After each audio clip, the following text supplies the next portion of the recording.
학생들하고 함께 생활을 하고 있는 신난다라고 합니다.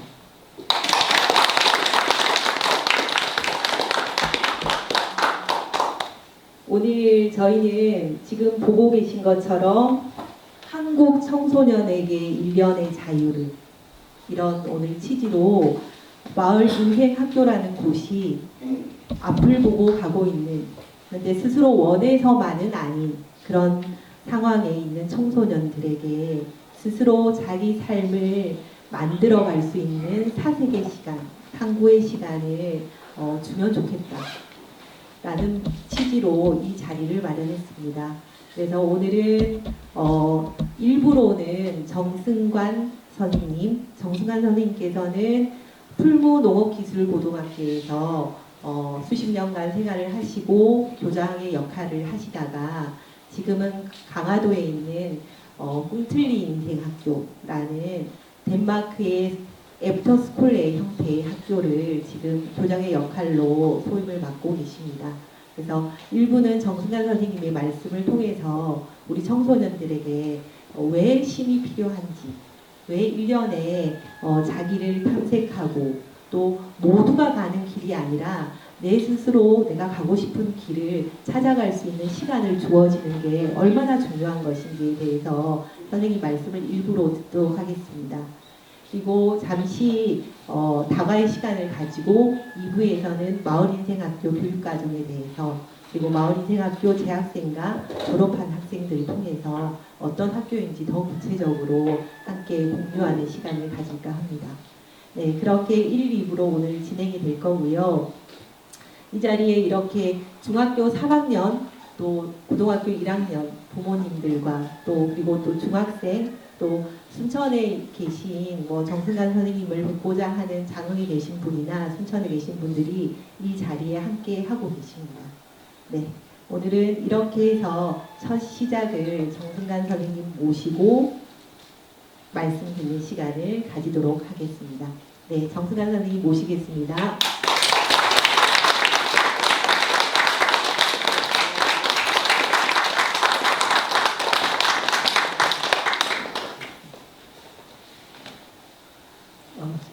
제가 마스크를 좀 벗어도 되겠죠? 네. 백신을 2번 다 맞았습니다. 네, 여러분들 반갑습니다. 멀리서 왔습니다. 남한으로 보면 가장 북쪽 끝에서 남쪽 끝까지 왔는데, 사실은 순천 아주 익숙하게 여러 번 왔던 지역이기도 합니다. 사실은 사랑어린이학교는 이제 이번에 2번째 찾아뵈고요. 이렇게 앉아 계신 모습을 보면서 느끼는 건, 이제 제가 그리워하는 모습이 하나 있습니다. 저는 풀무학교를 1977년부터 일을 했는데 그때 이런 모습이었습니다. 근데 이것보다 조금 열악했죠. 여기 땅바닥은 그냥 그 흙바닥이었어요, 교실이 다. 근데 그게 희한했던 게 빨간 황토흙이었는데 언제나 다져진 듯 아주 그 느낌이 참 지금도 이렇게 좋게 느껴지고 그렇습니다. 그런데 제가 닮아있는 것을 보고 그냥 감상적으로 그립다고도 하지만 안정감을 느낍니다. 풀무학교에서 오래 살았던 것이 제가 풀무학교에서 어떤 역할을 한 게 아니라 풀무학교에서 나를 사람으로 만들어줬던 그런 시간들, 이런 기억이 있어서 굉장히 따뜻한 느낌을 가지고 오늘 이 자리에 있습니다. 오늘 얘기의 중심은 아마 인생학교가 될 것 같습니다. 1년의 쉼의 학교. 쉬어도 될까? 쉬면 왜 쉴까? 저는 이제 몇 가지 사례는, 증거는 아니라 사례는 가지고 있습니다. 이미 이제 올해가 6년째니까 5기수가 이제 와서 1년 쉬고 졸업하고 가고를 벌써 5번 했기 때문에 여러 가지 사례들이 아무래도 있겠죠. 그런 얘기를 할 수 있겠는데, 저는 굳이 오늘 인생학교에다 중심을 두고 싶지는 않고요. 우리가 인생학교 왜 하려고 합니까? 큰 맥락에서는 좀 우리가 바른 교육을 해야 되겠기 때문에 인생학교를 하는 것이지 인생학교를 하기 위해서 인생학교를 하는 건 아니거든요. 그러니까 우리 그 청소년들이 그 귀중한 시간에 이런 시간을 가질 것이 우리 전체 교육에 어떤 힘을 발휘하기 때문에 이런 거를 하는 것인가. 뭐 아까 덴마크도 말씀하셨지만 덴마크는 또 왜 그런 것인가. 또 지금 이 시간에 우리 한국에서 왜 이 얘기가 지금 시작되고 있는 것일까. 아마 이런 것들이 좀 더 우리한테 중요하지 않을까. 어쨌든 저는 이제 평생을 뭐 학교 언저리에서 살았기 때문에 교육에 대한 문제 제기라든지 걱정이라든지 뭐 이런 것들을 늘 듣고 살았습니다. 몇 가지 특징이 있는데요. 대부분의 우리들은 우리나라 교육이 문제야. 다른 나라 교육이 아니라 우리나라 교육이 문제야. 그리고 지금 이 시간 우리나라의 교육이 문제야. 이렇게 생각합니다. 그러니까 이게 우리나라가 잘못돼도 대단히 잘못됐구나. 이렇게 생각하게 되죠.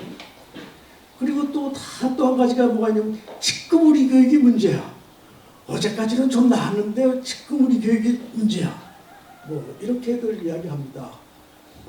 그렇게 보면 늘 우리는 가장 최악의 교육 환경에 살고 있다는 전제가 되는 거죠. 우리 모두는. 그죠? 그러니까 우리는 남들이 하는 것보다 몇천 배 더 많은 노력을 하거나 그러지 않으면 아마 그래도 안 될 것 같다는 뭐 이렇게 뭐 그런 좌절도 아마 그 안에는 담고 있는 것 같아요. 우리가 지금 얘기를 하지만 과연 우리 교육이 나아질 수 있을까?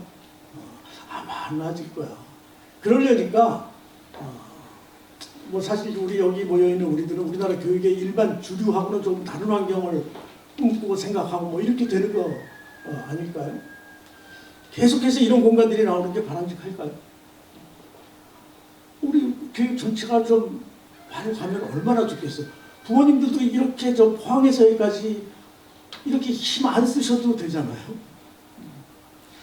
교사가 학교에 갔을 때 그냥 학교 공간에만 있어도 그 학교 분위기 때문에 아이들하고 좋은 시간을 가질 수 있으면 좋은데 교사가 굉장히 추구하고 열심히 하지 않으면 이 학교의 관행을 따라가면 나는 큰일 날 것 같은 이런 환경에 우리가 지금 살고 있단 말입니다.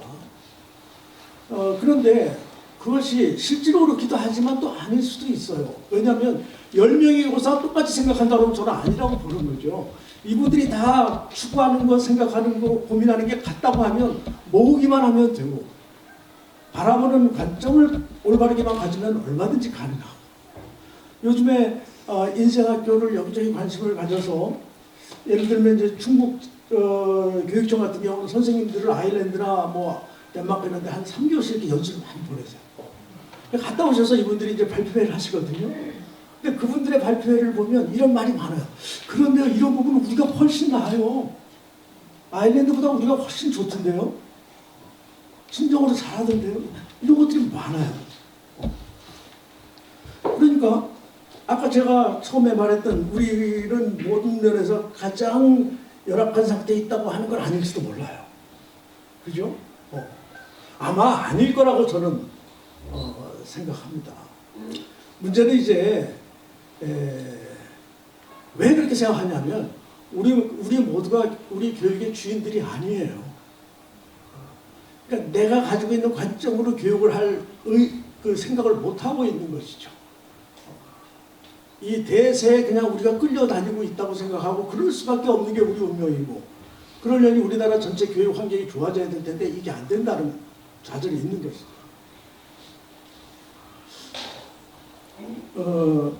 어머니들을 이제 학부모님들, 어머니들을 뵐 기회가 참 많잖아요. 근데 우리 부모님들도 이런 게 엄마들 특히 자책을 너무 많이 해요.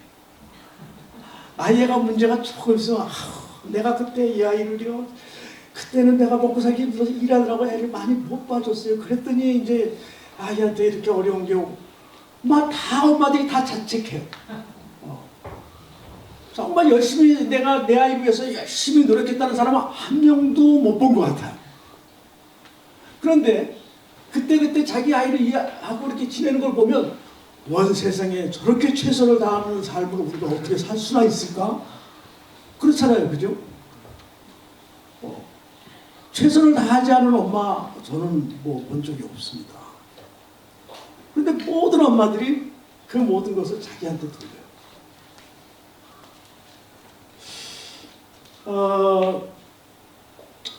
요즘 학생들이 참 어려워서 학교에서 뛰쳐나오기도 하고 뭐 이런 얘기 그렇지만 뭐 자해도 하고 자살도 하고 뭐 막 이런 얘기들이 우리가 많이 들려요. 그걸 뭐 일반화됐다고까지 얘기할 수는 없지만 역시 옛날보다 많아진 건 사실이에요. 왜 아이들이 자살을 할까요? 뭐 우리 이제 되게 우리가 공통적으로 생각하죠. 우리 그 교육 환경 때문에 애들이 그렇다. 근데 어떤 세미나를 제가 한번 갔어요. 거기 그 세미나의 내용이 뭐였냐면 왜 청소년들에게 자살을 하는가에 대한 연구를 한 교수님이 발표를 해요. 제일 처음에 빅데이터를 하나 보여주시더라고요. 그게 뭐였냐면 청소년이 자살하게 하는 원인이 뭘까 한 단어. 제일 크게 나온 글이 뭐였을까요? 엄마였어요. 아이들이 자살하게 만드는 제일 큰 원인이 엄마였어요. 도대체가 갈피가 지금 안 잡히시죠? 우리 엄마도 열심히 했다고 하고 뭐 막 이랬는데 왜 도대체 왜 이러죠? 엄마들이 지금 가장 불쌍한 존재라는 뜻하고 비슷해져요. 그럼 뒤에 제가 조금 말씀을 풀어가면서 얘기를 해볼까 합니다. 자, 우리가 지금의 우리 교육이 이렇게 문제라고 하는데 그러면 세상은 다 이걸 어떻게 지금까지 해왔을까? 이게 제가 이제 쭉 그동안 이제 많이 얘기하는 것 중에 하나인데요. BC 3300년이니까 뭐 한 5000년 전이죠. 27명의 어떤 파편 조각을 해서 거기에 있는 암호를 해독해 봤더니 그 자기 아이의 튜터에게 가정교사에게 다른 아이보다 내 아이를 좀 더 잘 가르쳐 달라고 천지를 줬다는 내용이 있어요. 5000년 전 얘기입니다. 5000년 전.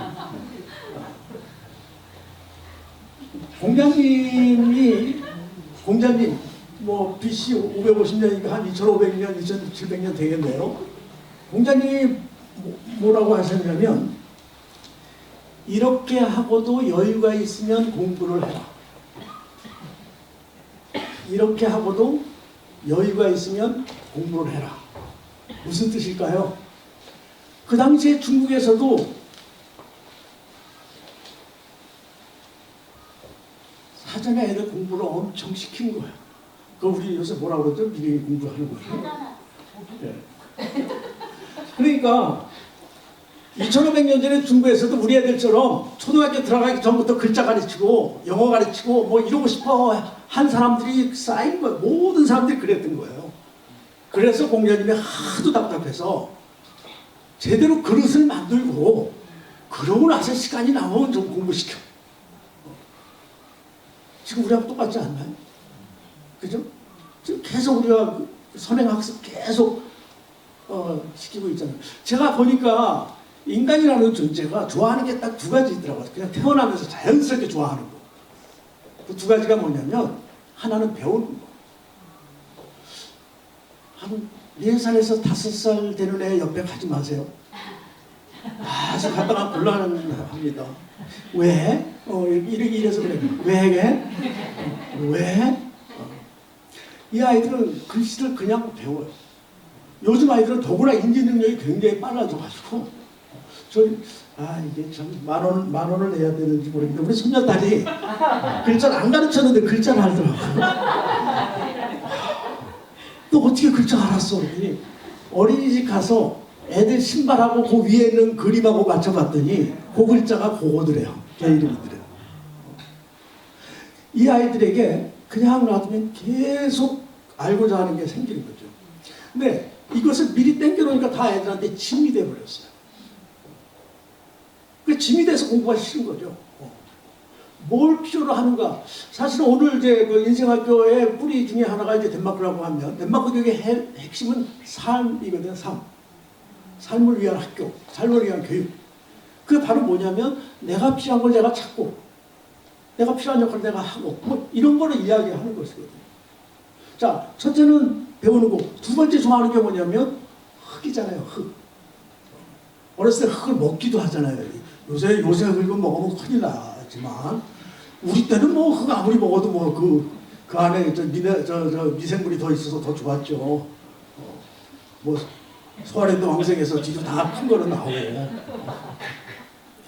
그런데 이거 일도 다 정말 말 그대로 짐으로 만들어 버린 것이죠. 그런 겁니다. 자, 제가 5,000년 전 보고 3,000년 전 봤어요.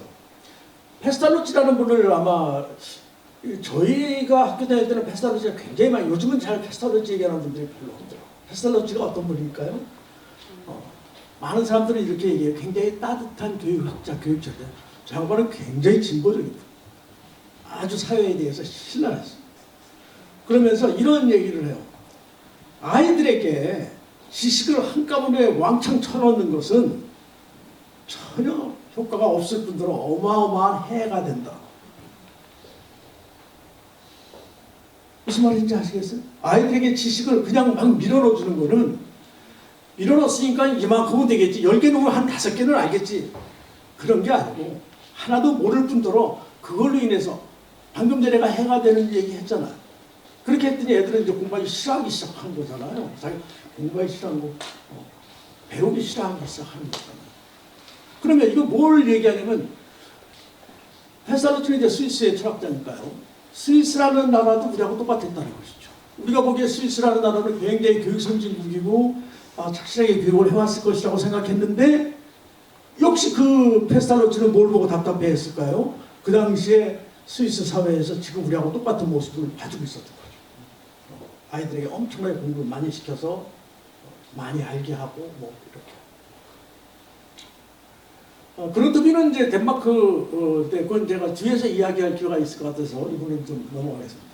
제가 그 아주 존경하는 분 중에 이제 김교신 선생님이라는 분이 계세요. 일제 1901년에 나셔서 1945년에 돌아가신 분이신데요. 평생 이제 평교사를 하셨어요. 근데 이분이 글을 많이 쓰셨는데 이걸로 마시는 건가요? 그런 마시는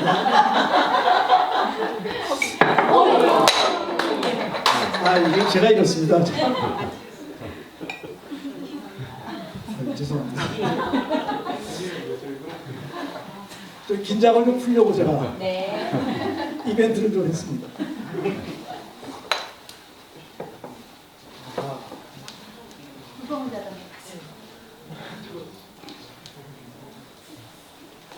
얘기를 까먹을까봐 걱정했는데 안 까먹었네요.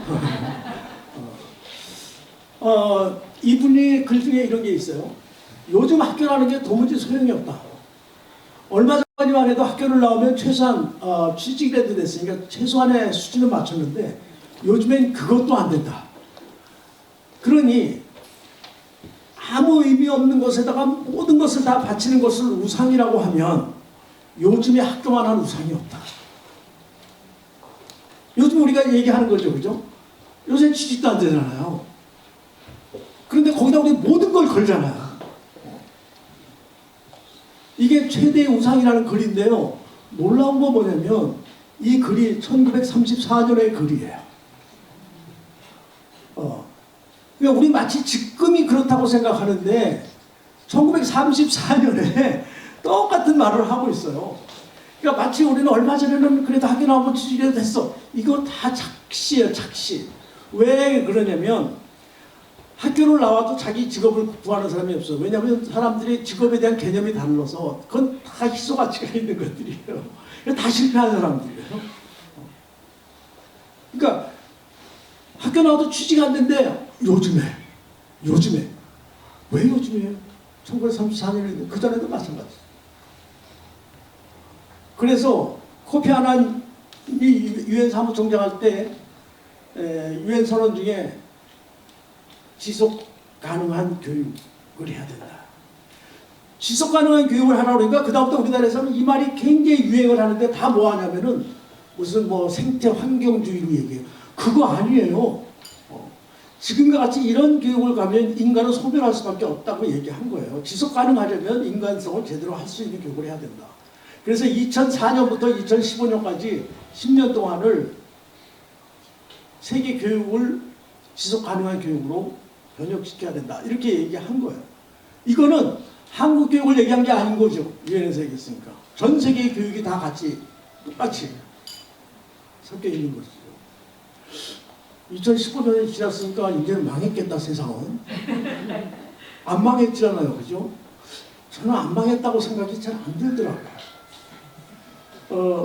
뭐 단순히 그저 환경 문제만 얘기하더라도 그 당시하고 지금하고 어마어마하게 달라졌죠. 지금 우리가 별로 피부로 못 느끼는 것 같지만 늘 이야기하잖아요. 백곰이 지금 이제 살 수 없게 됐다든지, 이미 우리 그 뭐 바다의 이 저 생태계가 다 달라졌다든지. 이거는 그냥 우리가 뉴스 들으니까 그런가 보다. 이거는 어마어마한 상황이에요. 이미 풍선이 터지는 과정까지 와 있다고 볼 수 있어요. 자, 그래서 5000년부터 똑같은 소리 지금까지 인간들이 해왔어요. 그래서 저는 교육의 목표는 뭐 헬레나 노르베리 호지가 쓴 뭐 머나먼 미래는 오래된 미래. 어떤 분이 저 잘하는 분이 이름이 이번영 씨가 있어요. 근데 어떤 사람이 오더니 가만히 있어. 당신이 근데 이발달 그러시더라고요. 그냥 뭐 적당한 비슷한 걸 쓰면 되죠. 저는 우리 교육 목표를 오래된 미래라고 생각합니다. 5000년 전부터 추구했던 그 방향은 같아요. 그러니까 아까 제가 김민혜 선생님하고도 말씀을 나눴지만 교육만큼 쉬운 게 없어요. 목표 잡기가. 분명하거든요. 교육은 이렇게 해야 되라는 걸 우리 다 가지고 있어요. 근데 이 여건 따지고 저 여건 따지고 하다 보니까 다 이상한 형태로 간 것이 5000년부터 지금까지 온 것이죠. 그래서 오늘 이 자리에서 우리가 이야기할 것도 딴 거 아니고 교육은 어떻게 가는 거지? 어떻게 가야 맞지? 이 얘기를 하려고 하는데 그러면 사실 제가 할 얘기가 별로 없어요. 이미 그걸 우리가 분명하게 알고 있는데 어린아이들이 제일 좋아하는 배우는 것과 허익을 별로 좋아하지 않게 만들어 놨듯이 교육에 대한 목표도 그렇게 분명한데도 우리가 그걸 너무나 막 흔들어 놔서 그 자리를 찾아가기가 지금 우리가 어렵게 되어 있는 거죠.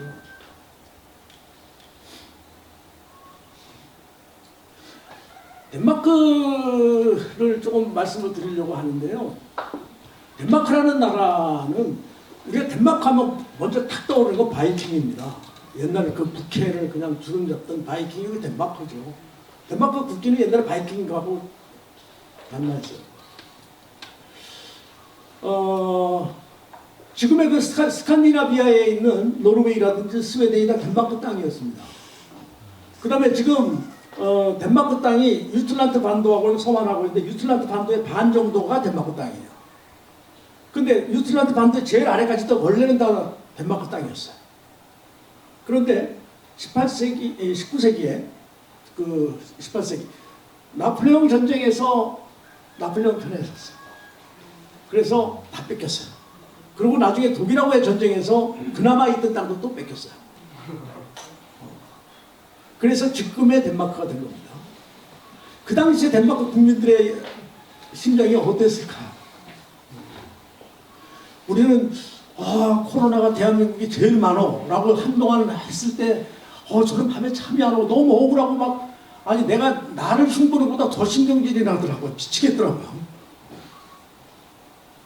그러다가 또 우리나라가 제일 이렇게 된다고 하니까 그 당시에 덴마크 학생이 하나 우리 학교에 와 있었거든요. 아주 그 극적인 상황들이 있었습니다. 이렇게 하면 제가 오늘 하루 종일 해야 돼서 재밌는 얘기 빼고 해야 되는데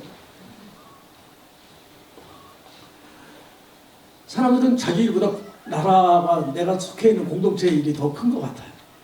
덴마크 사람들이 그 당시에 다 좌절하고 있었을 때 그룬투비라는 분이 나타납니다. 나타나서 한 얘기가 뭐였냐면 자, 우리나라가 지금 이 모양이 됐는데 이제 우리나라로 살릴 수 있는 길은 한 가지 방법밖에 없다. 그게 뭐냐? 교육이라고. 교육.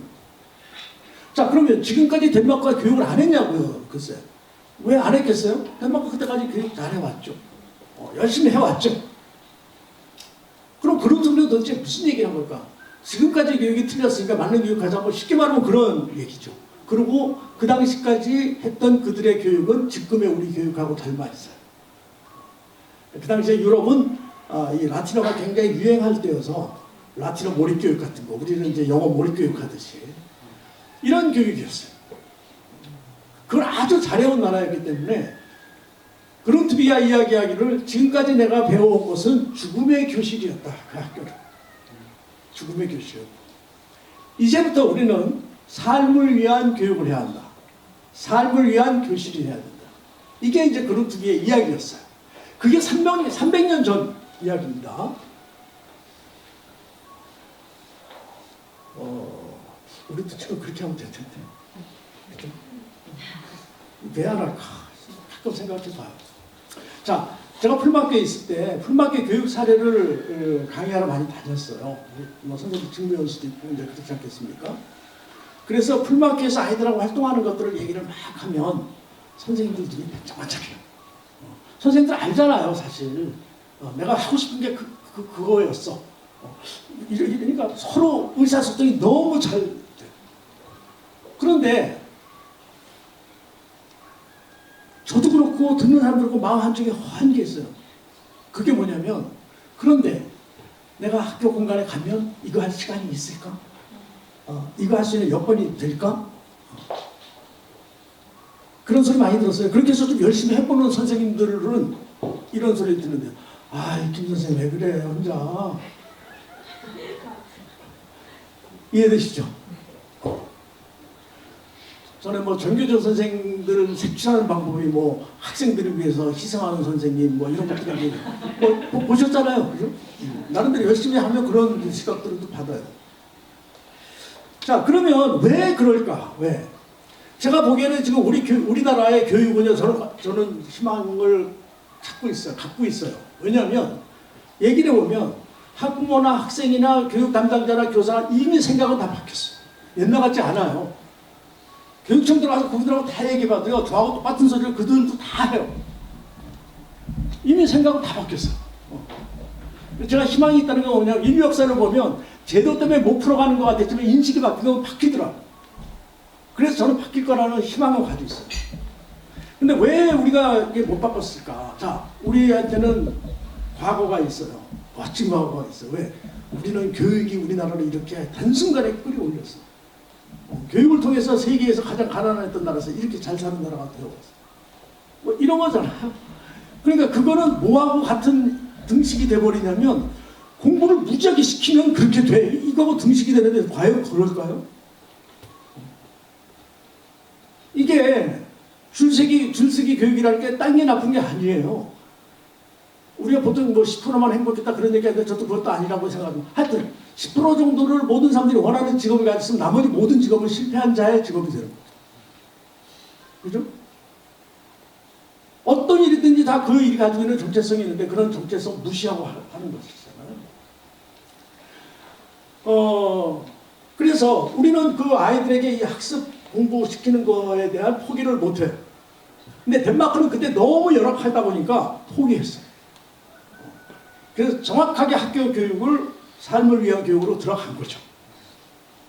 덴마크에 가보면 지금도 대한교육이건 사교육이건 공교육이건 똑같이 모든 교육의 밑바탕에는 그룬트비가 들어가 있어요. 그래서 그들은 그룬트비가 작곡한 노래로 아침을 시작하는 학교들이 대부분.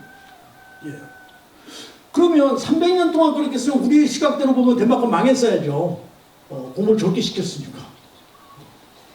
근데 아시다시피 덴마크는 세계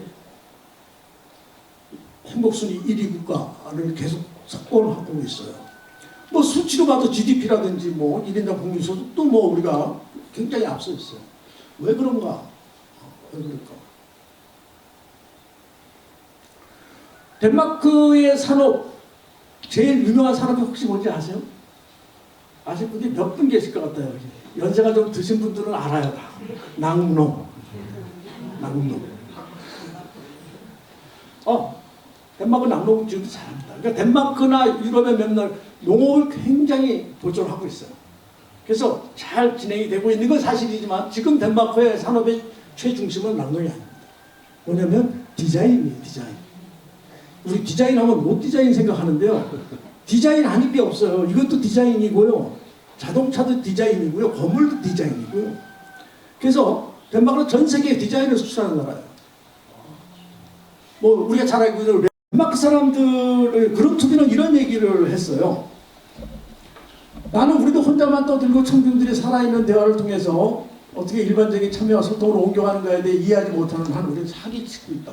제가 지금 그러고 있는 건지 잘 모르겠네요. 거의 우리는 그냥 앞에서 그냥 이야기하는 거를 듣고 필기하고 외우고 시험 보고 뭐 이런 형태이죠.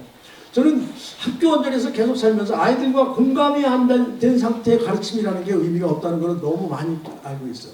근데 대부분 아이들이 와서 선생님 이렇게 물어보면 급하죠. 알았어, 무슨 말인지 알겠어. 따다다다다다 얘기하고 가면 애들 졸라가고. 사실은 아이하고 공감을 해야 그게 의미가 있어요. 벌을 줘도 내가 왜 벌을 받아야 되는가 공감하지 않은 상태에서 벌을 주면 어떻게 될까요? 방금만 사고 그건 교육적 효과가 하나도 없는 거죠. 그 다음에 여기 제가 여기는 안 했지만 인간이라는 건 자기를 알려면 타인을 통해서 알아야 된다는 거예요. 그러니까 나의 행동에 대해서 다른 사람들이 어떤 시각을 갖느냐에 따라서 나의 행동을 다시 재조정해서 나를 만들어가면서 공동체 이론으로 들어가야 된다는 것이죠. 우리는 빨리 해서 1등이 되어야죠. 인디언들한테 시험을 보라고 칸막이를 해놨었는데 선생님이 잠깐 나갔다 왔더니 칸막이 어딨어요? 다 머리를 다 같이 모으고 있는 거예요. 아니 너희들 시험 보는데 이게 무슨 짓이야? 그랬더니 걔네들 하면서 왜요? 모르면 상의해서 이렇게 맞는 방법을 찾아야 되는 거 아니에요? 그죠? 시험이라는 제도가 가지고 있는 순기능이 분명히 있는데 지금은 아무것도 없이 변별력 따지는 것만 우리는 시험으로 가지고 있어요. 그러니까 모든 것들을 왜곡시켜가는 방향으로 가고 있는 것이죠. 예, 이게 이제 자아의 성장에 대한 문제 제가 말씀드립니다. 자,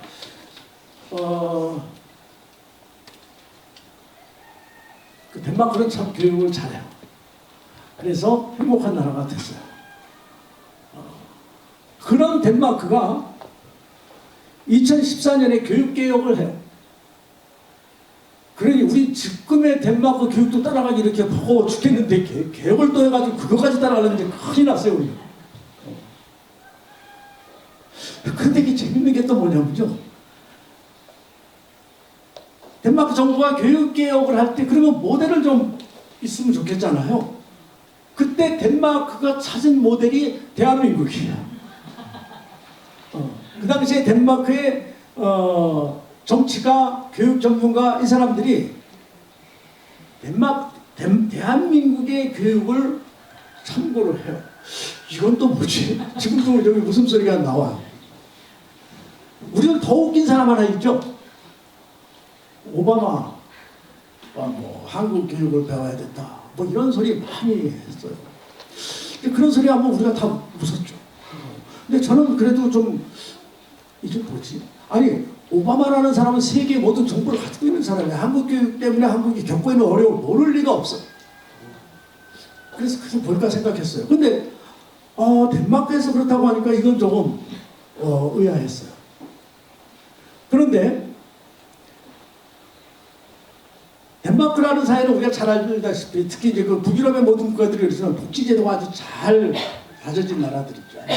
그래서 뭐 실직을 하면 막 7년 정도의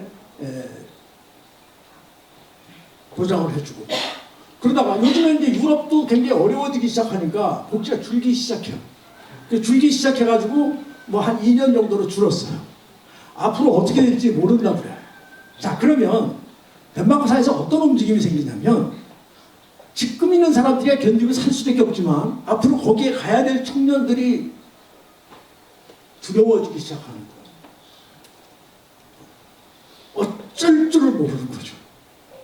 그래서 그 잘 산다는 덴마크에도 20대 노숙자들이 막 양산이 되는 상황, 뭐 양산까지는 모르겠어요. 막 나오기 시작하는 거예요. 자, 그러면 덴마크라는 나라는 국민들을 늘 생각해요. 그 점이 우리하고 좀 다른 면 같아요. 쉽게 말하면 교육을 하는 데 있어서도 우리는 우리 국민의 한 명도 안 잃어버릴 거야 이런 결심이 눈에 보여요. 덴마크 애프터스쿨 내가 10학년인데 10학년에 모든 학생들이 애프터스쿨에 다니는 게 아니에요. 20% 정도가 다녀요. 그럼 나머지는 어떻게 할까? 10학년이라는 기간이 필요하다는 것은 덴마크 교육의 공통된 인식이에요. 그래서 덴마크의 애프터스쿨레는 지금 꿈틀린 인생학교처럼 되게 시골에 있고 기숙학교예요. 그래서 덴마크 교육은 무상교육인데 애프터스쿨레를 가게 되면 부모가 일부 내야 돼요. 왜냐면 다른 사람은 아무 다른 걸 선택하니까. 그래서 교육비 4분의 1 정도를 내요. 그러다 보니까 학생들이 들어가기가 좀 어려워져요.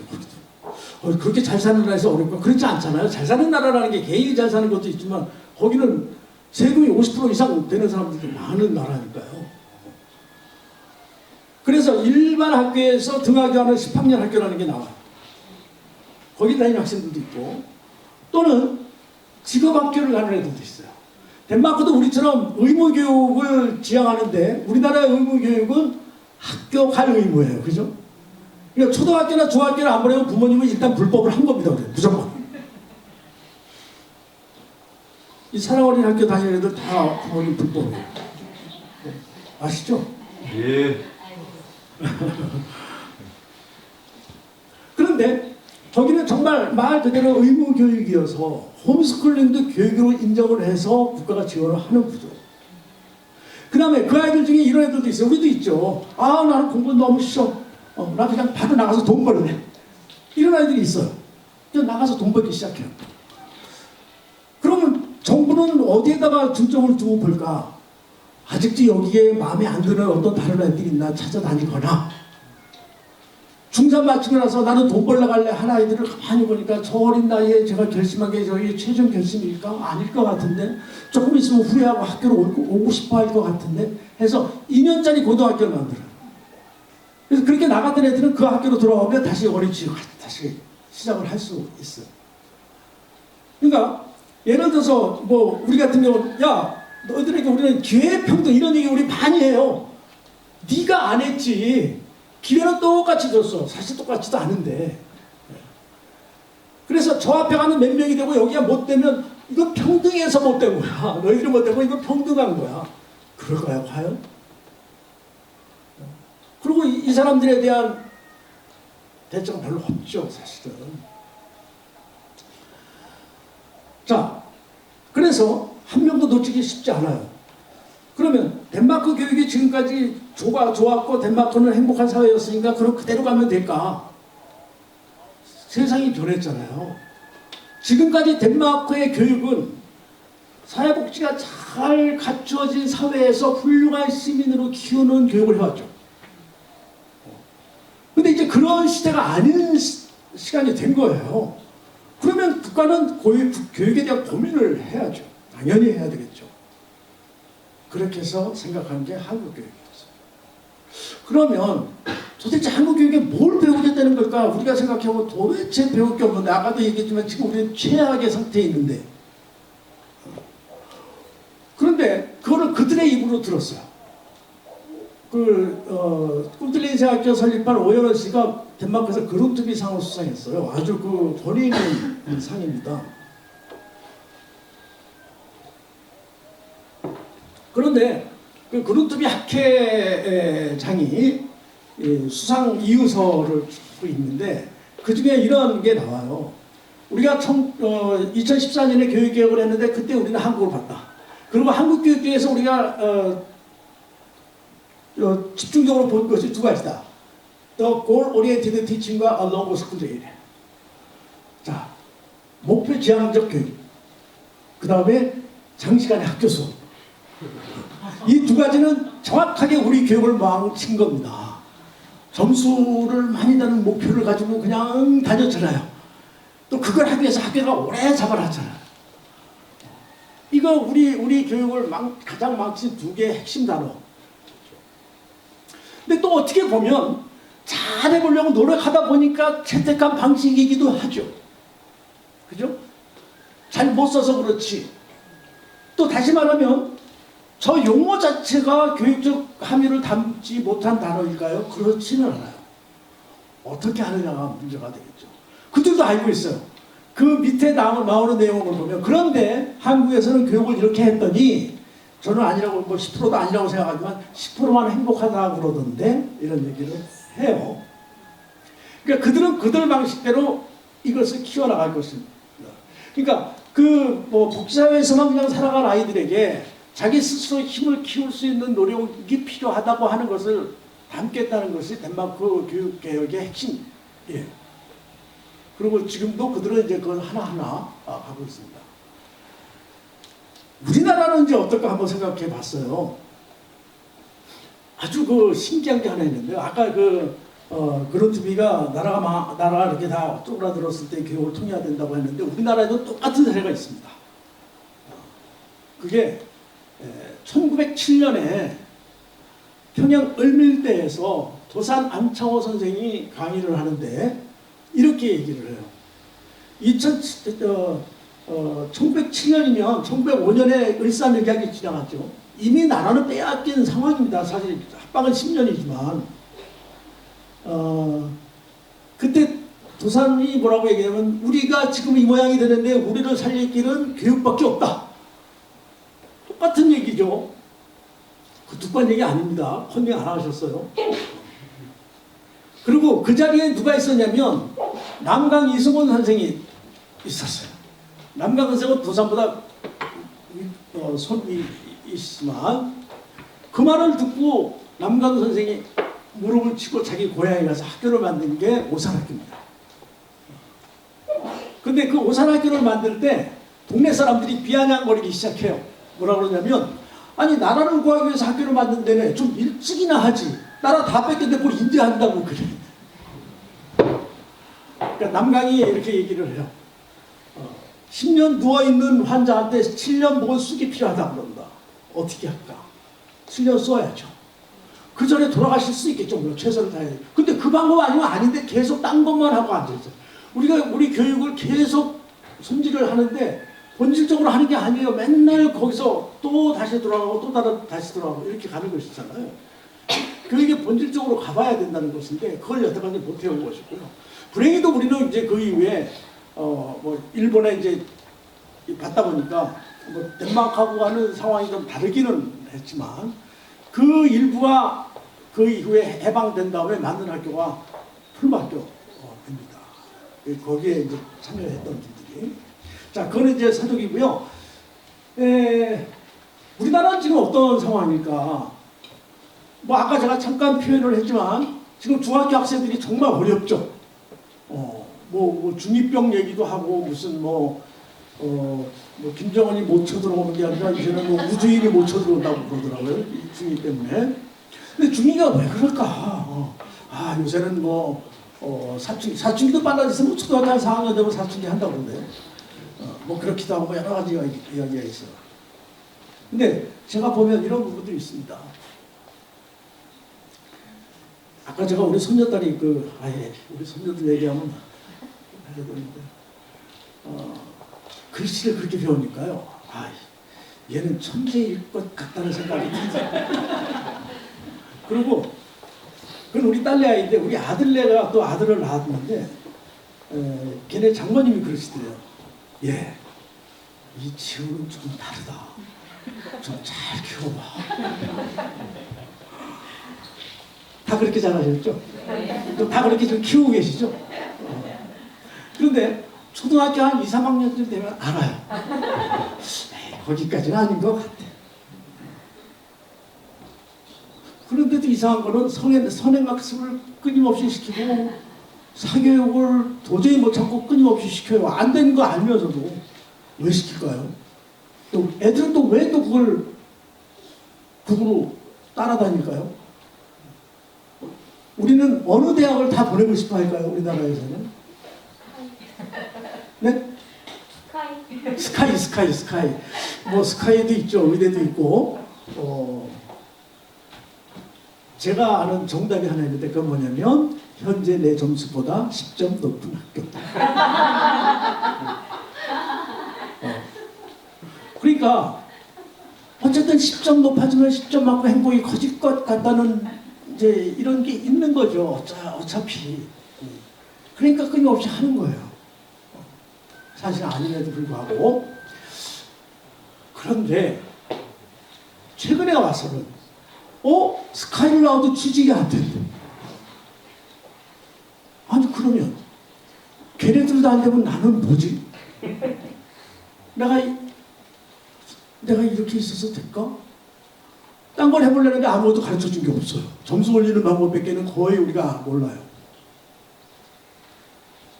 대학을 안 가는 애들도 거기에 다 같이 포함되어 있죠. 그래서 아이들이 학교에 못 있겠다는 애들이 아주 양산이 되는 거죠.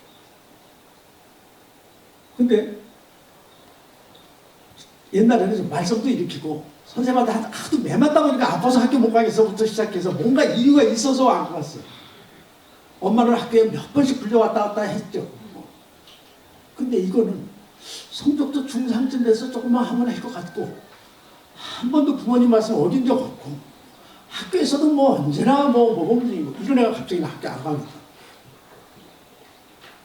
이러면 엄마들이 놀라는 거죠. 빅데이터가 그렇게 나올 행동을 엄마가 하기 시작하고. 그래서 이건 정말 두려운 일이라고 생각해요. 그 아이들은 이렇게 얘기하는 거예요. 나 학교 다니기 싫어. 이게 아니고 정말 아무 목적 없이 8시간을 매일 앉아있는 걸 아니지 못하겠어. 제발 나 좀 살려주세요. 학교에서 다른 활동을 할 게 없는데 그거 자체가 의미가 없어져 버렸는데 내가 여기 어떻게 이러고 앉아있겠느냐. 학교를 떠나서 내가 뭘 하겠다는 것도 아니고 난 이제 하여튼 이거는 내가 더 이상 못해. 아이들이 스스로 움직일 수 있는 방법을 하나도 모르고 있고 이런 것들이 현실이라는 겁니다. 근데 이거를요, 아까 덴마크는 그 국민들의 그런 어려움을 알았잖아요. 우리는 알까요? 교육계에서 잘 알고 있어요. 잘 알고 있어요. 그리고 열심히 연구해서 덴마크에서 한국 교육을 저렇게 했던 것처럼 우리도 해요. 그래서 요즘에 우리 교육계에서 가장 많이 나오는 2가지 단어가 자유학기제, 학년제 또는 마을교육공동체. 이건 아주 정확하게 짚은 거예요. 여러분, 우리 여기 오늘 인생학교 때문에 모였죠? 저 인생학교가 자유학교예요. 우리나라처럼 전 국민에게 전환한 교육을 이렇게 주는 나라가 세계에 없어요. 그런 결심을 하는 나라가 없어요. 그러면 이제 우리는 이제 아무 걱정이 없죠. 그런데 제목만 있어요. 제목만 있어요.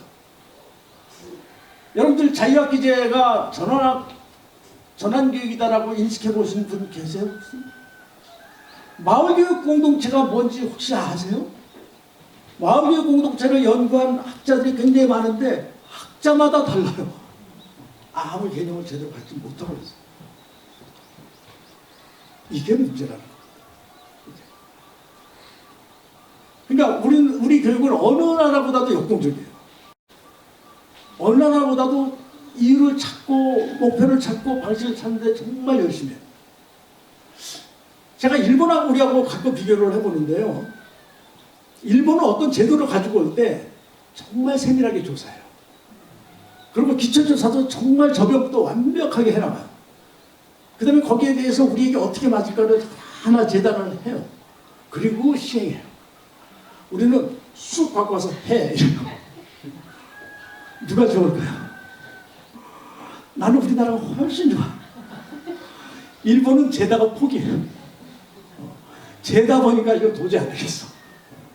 뭐 우리나라에서 지금 많이 얘기하는 대한교육, 그것도 아주 왜곡된 부분이 많긴 하지만 우리 그래도 대한교육 여태까지 하고 있어요. 일본은 없어지기 아주 옛날에. 우리는 갖고 들어와서 던져놓으면 선생님들 당황해요. 근데 현장에서 만들어 나와요. 지금 우리가 공교육 안에 교육은 다 엉망인 것 같으세요? 안 그래요? 공교육 안에 대한교육보다 훨씬 더 대안적 교사 교육을 진행하는 선생님들도 많아요. 학교 현장도 훨씬 달라졌어요. 그거는 제대로 우리가 활용하지 못해서 그래요. 그래서 저는 우리 교육을 물밑 5cm라고 얘기하는 겁니다. 인식은 이미 와 있기 때문에 하나하나 갈 것이다. 그런데 어쨌든 자유학기제를 가만히 들여다보면 중학교 1학년 때 하잖아요. 그죠? 이제 자유학기제도 이제 학년제까지 이제 왔죠. 근데 저 취지가 다른 거죠. 우리나라의 자유학기제는 아일랜드의 트랜지션이요. 전환학년. 이걸 이제 가져온 거예요. 그러면 아일랜드도 마찬가지로 10학년에 중3 마치고 나서 하는 것이거든요. 근데 이제 우리는 중3 마치고 한다면 큰일 날 것 같은 거예요. 우리 인생학기도 그거 한다고 하니까 사람들이 그게 될까? 큰일 날 것 같은데. 그러니까 할 수 없죠. 국가 전체적으로 하려니까. 이게 그래서 아일랜드는 1974년에 당시에 아일랜드 교육부 장관이 시작을 해요. 그러니까 아일랜드라는 나라도 우리하고 비슷해요. 아일랜드는 아주 그 영국의 지독한 그 핍박을 받았죠. 아일랜드가 영국으로부터 독립한 나라잖아요. 거기도 마찬가지예요. 영국으로부터 독립했지만 지금 영국보다 더 국민소득 높은 나라고. 지금 우리도 뭐 일본하고 이제 맞먹어 가는 나라예요. 그런데 그 나라도 마찬가지로 뭐 자원도 없고 나라도 그 섬에 한 중에 그것도 북아일랜드는 없고 조그만 나라니까 우리하고 똑같은 방법을 썼죠. 공부 열심히 가르치고 시험 열심히 보고 점수대로 너희들 해라. 그랬더니 우리하고 똑같은 상황들이 벌어진 거예요. 그게 뭐예요? 뭐 학교 폭력, 왕따 문제, 뭐 학교가 지리멸렬하기 시작했어요. 그래서 1974년에 교육부 장관이 이건 안 되겠다 해서 아일랜드의 중등교육을 5년제, 우리 옛날 일제 때는 중고등학교가 없이 중학교가 5년제였어요. 그 형태거든요. 거기에다가 3년을 마치고 4학년 때 1년을 트랜지션 이어를 준 거예요. 그래서 이 1년 동안은 자기네들이 스스로 자기네들이 계획하고 살아갈 수 있는 방식을 주자. 자, 교육부 장관이 했으니까 뭐 국가가 쫙 했겠죠. 1% 했어요. 그 당시에. 그러니까 그 나라는 우리처럼 그렇게 하자 그러고 일률적으로 하는 게 아니고 교육부 장관이라고 뭐든지 하는 게 아니에요. 타당한지 안 한지를 교육부 장관이 개인적인 입장으로 한 거예요. 그렇게 해서 그게 국가 전체적으로 인정받기 시작한 게 1994년, 20년 걸렸어요. 우리는 갑자기 전국 학교가 다 해야 되니까 모든 부담을 다 안고 가야 되니까 그냥 다 고려해야 돼요. 자, 자유학기제라는 게 뭐냐면 애들이 좀 실패해도 괜찮고 스스로 계획도 해보고 뭐 이런 시간인데 제대로 만들어놨는데 국가는 계속 확인하지 않은 거 불안해서 못 견디죠. 국가가 매달 선생님들한테 보고서 내야 되고 뭐 선생님들이 이게 자유학기제라는 게 도대체 뭐 시험은 안 본다 그러는데 뭔지 학생들한테 물어봤어요. 자유학기제 경험한 사람들한테. 그랬더니 시험 안 본 것만 기억은 안 돼요. 그러면 교사들도 매달 그걸 보고해야 돼요. 교사가 자율성이 없는데 어떻게 애들한테 자율성을 주고 실패할 수 있는 기회를 주겠어요. 또 한 가지 문제가 뭐냐면 아이들이 중학교 2학년 올라가서 처음 중간고사 볼 때의 충격이 어마어마해요. 그러니까 중1 때 바로 갔었으면 이건 학교가 다르니까 당연하겠지 했는데 1년 동안 어떻게 지내는지 잘 모르긴 이렇게 지내다가 2학년 때 시험 볼 때 거기서 애들이 어마어마하게 지금 무너지고 있어요. 그러니까 이 제도를 조금 더 가공하든지 조금 더 시간을 늦추든지 일본 같지는 않더라도 그랬으면 어땠을까 하는 생각이 나는 거예요. 자유학기제와 마을교육공동체는 말 그대로 삶을 위한 교육을 하자는 취지예요. 말을 바꾸면. 자, 마을교육공동체 한번 생각해 볼까요? 마을교육공동체가 뭐죠? 이렇게 물어보면 다들 그 마을교육공동체 얘기를 막 했는데 뭐죠? 그러면 다 얘기 못해요. 마을에서 교육하는 거지 뭐. 마을 사람들이 다 같이 교육에 참여하는 거지 뭐. 그러니까 다 마을의 선생님들이 되자는 거예요. 마을교육 공동체는 아이들이 마을의 일원이 되자는 거예요. 마을에 있는 사람들이 선생님 돼서 애들을 가르쳐 주자는 게 아니라 아이들이 마을의 일원이 돼야 돼요. 마을을 제대로 살아보고 나면 거기에 어떤 사람들이나 다 그 정체성이 있고 역할이 있다는 걸 알 수 있고 각 직업이 가지고 있는 방향이 있잖아요. 그죠? 우리가 인문학을 많이 해요. 요즘에 인문학이 도대체 뭔가 제가 보기엔 잘 모르고 인문학을 해요. 인문학이 부족하다 보니까 그럼 인문학 해야지. 그래서 인문학 강좌 있으면 가요. 그럼 인문학이라는 게 도대체 뭘까요? 사람이 사람들께 사는 방법을 좀 알자는 거잖아요. 나를 알고 다른 사람을 좀 알고 함께 살아가는 그 방법도 알고 거기서 나는 어떤 위치에 있고 내가 해야 될 책임은 뭐 이런 걸 하자는 거예요. 근데 함께 살아보지 않고 인문학 강좌 들어가지고 그게 그런 감수성이 생기겠는데 제가 아까 일본 흉물 봤지만 일본 칭찬도 하나 해야 될 것 같아요. 일본이나 이태리 하면 우리가 많이 얘기하는 게 이제 그 장인 정신 이야기 하잖아요. 장인. 직업의 귀천이 정말 별로 없어요. 물론 일본도 뭐 입시랑 똑같이 그런 것이 있는 건 사실이지만 어느 정도 있는 건 사실이지만 예를 들면 뭐 어떤 마을에 가보면 여기는 의사 선생님이 살고 여기는 택시기사 아저씨가 살고 또 여기에는 뭐 저 가게에서 장사하는 이 사람들이 거의 아무 그건 이미 문화로 그렇게 돼 있어요. 당연히 그렇게. 근데 우리는 전혀 그거 쉽지 않죠. 그 교육이 그렇게 만들어 놓은 부분이 있어요. 아까 말씀드렸던 것처럼 몇 개 직업 빼고는 다 실패한 직업이 돼요. 그 몇 개 직업은 과연 성공했을까? 자, 무지하게 공부 열심히 했어요. 정말 꽉 참고 아무것도 안 하고 잠까지 참고 먹을 것도 참고 게다가 연애도 안 했어요. 왜? 1학년 때 교장 선생님이 너희가 3년만 참으면 신랑의 얼굴이 신부의 얼굴이 달라진다고. 연애도 안 했어요. 모든 걸 다 참고 그렇게 해서 그나마 이뤘어. 그 의사가 됐어요. 또 법조인이 됐어요. 이제는 행복해하잖아요. 근데 이 사람들이 행복하다는 사람이 별로 없더라고요. 왜? 평생 아픈 사람들 만나. 평생 아픈 사람 만나가지고 얘기하는데 이 사람들 마음 안에 따뜻한 게 별로 안 남아있어. 왜? 내가 지금 행복해하는데 아 귀찮아 죽겠어. 법조인들 맨날 싸우거나 뭐 죄를 짓거나 뭐 이런 사람들하고 맨날 해야 돼요. 그러니까 자기도 비슷해져가. 그러니까 과연 우리 10%는 행복할까? 의사는 누가 돼야 되겠어요? 의사가 될 소양을 가진 사람이 의사가 돼야죠. 지금 우리 제도에서는 도저히 불가능할 것 같죠? 그렇지도 않아요. 정말 진지하게 그 일을 고민하는 사람들이 의사가 되는 길은 굉장히 많습니다. 그건 저한테 나중에 오세요. 유료입니다. 그러니까 마을교육 공동체라는 것이 뭐냐면 마을 안에서 아직 풀어야 될 문제가 있는데 우리는 아직까지 방금 얘기했던 신분적 또는 임금 격차 같은 것들이 아주 불합리하기 때문에 인정할 수밖에 없게 돼 있는 구조가 있어요. 근데 그게 다 고쳐진 다음에 그렇게 한다는 건 어불성설이에요. 빨리 우리가 사회 인식을 바꾸면 그거는 자동적으로 해결되는 문제일 수 있어요. 제가 그 풀마교에서 일할 때 보면 이런 거죠. 옆에 홍동중학교에서 1등도 오고 꼴등도 온단 말이죠. 근데 이 아이들이 1학년 때 왔을 때 그 두 아이는 아주 명확하게 구분이 돼요. 얘는 1등짜리 아이예요. 얘는 꼴등짜리 아이예요. 아주 명확해요. 근데 한 3년 살고 나서 보면 1대1로 명확하게 마주섰어요. 안 바뀐 게 하나 있어요. 아직. 한 가지는 아직 안 바뀌었어요. 왜? 아직도 1등이고 꼴등이에요.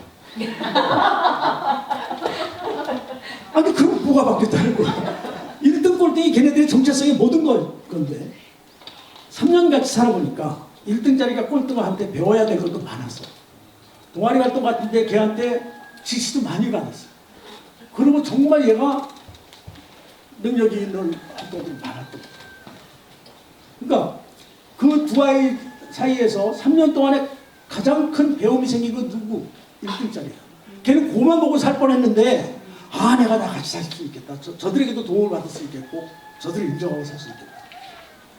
그게 마을교육 공동체의 기본이에요. 그 교실 풀마교 가면 마을이 학교요.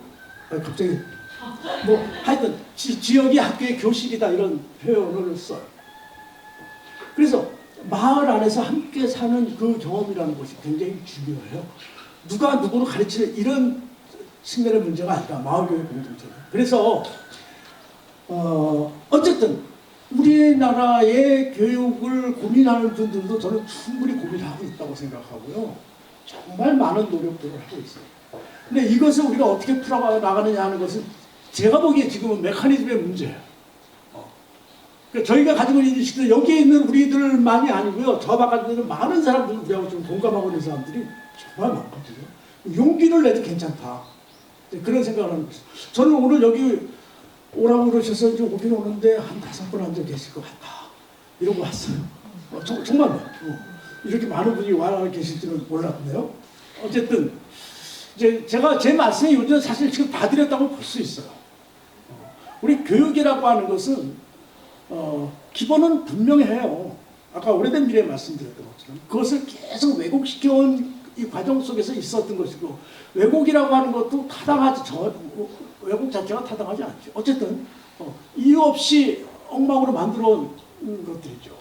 우리가 인생학교를 왜 하려고 하는가 하는 이유도 바로 그 과정에서 인생학교가 필요하다 이렇게 생각하는 거예요.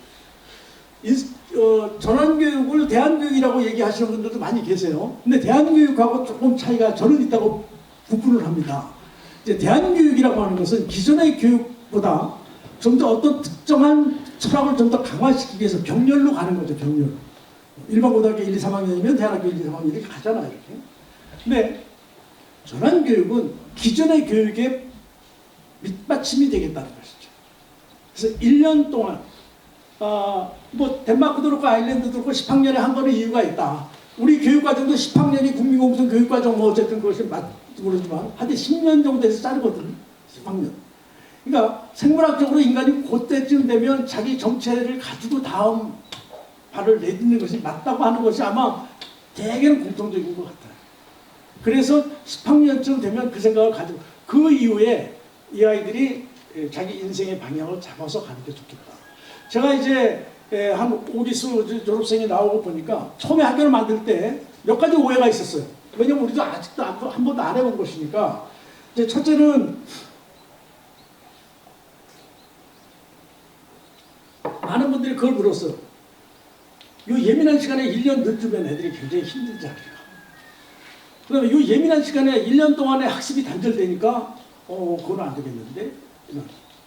근데 제가 처음부터 그거는 단언했지만 그 두 개는 전혀 문제가 되지 않았어요. 아이들이 수능 뭐 3등짜리가 2등, 1등이 잘 안 돼요. 1등이 2등 되면 자살하잖아요. 그러니까 성적이 올라가지 않아요. 왜? 등수만 보고 하기 때문에 안 올라가는 거예요. 내가 왜 이 공부를 해서 뭘 해야 될까가 명확해지면 애들 성적이 올라갑니다. 저는 그런 애들을 너무 많이 봤어요. 이 공부를 통해서 나는 내 인생을 어떤 식으로 살까? 어떤 방향으로 가야 될까? 그럼 성적이 쑥 올라가. 그 사례 저 여기 되게 많은데 그것도 그냥 나중에 유료로 할까요?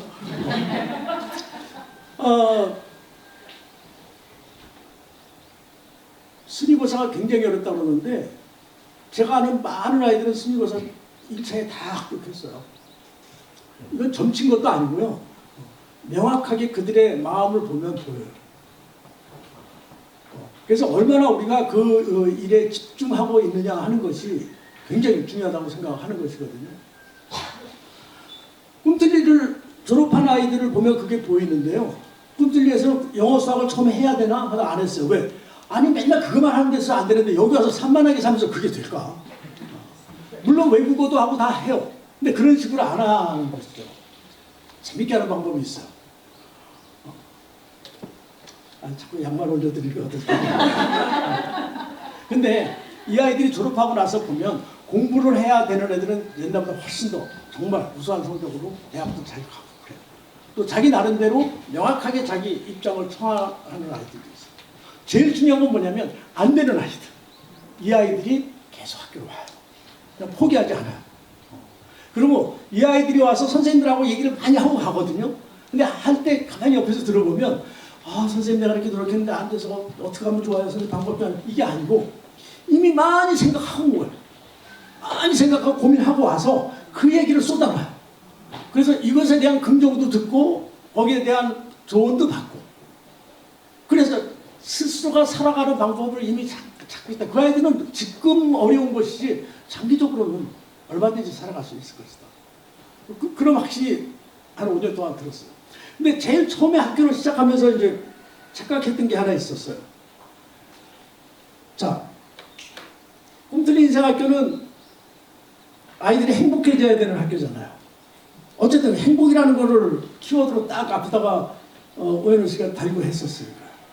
그래서 이제 왜냐면 우리는 뭐 이런 학교 한 번도 해본 적 없고 덴마크는 하지만 풀마학교가 만들어질 때 58년도에 이창갑 선생님이 그때 우리 교육이 엉망이니까 덴마크 교육을 한번 살펴는 보자. 그러면서 뒤에 하신 말씀이 있어요. 그러나 덴마크는 덴마크, 우리는 우리다.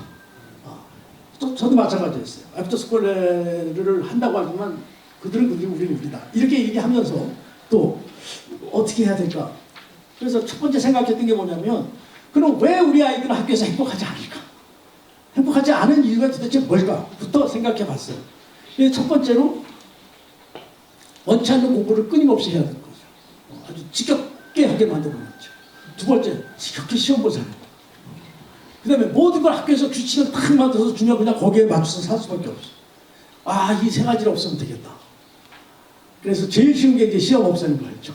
뭐 시험을 안 보면 되니까. 그 다음에 이제 교육과정을 아이들하고 같이 짜겠다 이렇게 했어요. 그 과정을 아주 지난했어요. 여러 가지 그 단계가 있었어요. 그 다음에 학교의 모든 규칙을 너희들이 짜라. 아침에 일어나는 시간들도 너희들이 짜라. 남녀 교제 문제도 너희들이 짜라. 핸드폰 문제도 너희들이 짜라. 아주 재밌는 게 뭐냐면요. 아이들에게 회의의 권한이 모두 주어졌다는 걸 자기네들이 인식하는 순간 그 아이들은 어른들하고 생각이 똑같아져요. 그렇지 않겠어요? 우리가 잘 살아가야 되는데 어떻게 해야 되지 하면 그 문제는 다 거기 있어요. 그리고 훨씬 진지하고 훨씬 세밀하고 훨씬 합리적.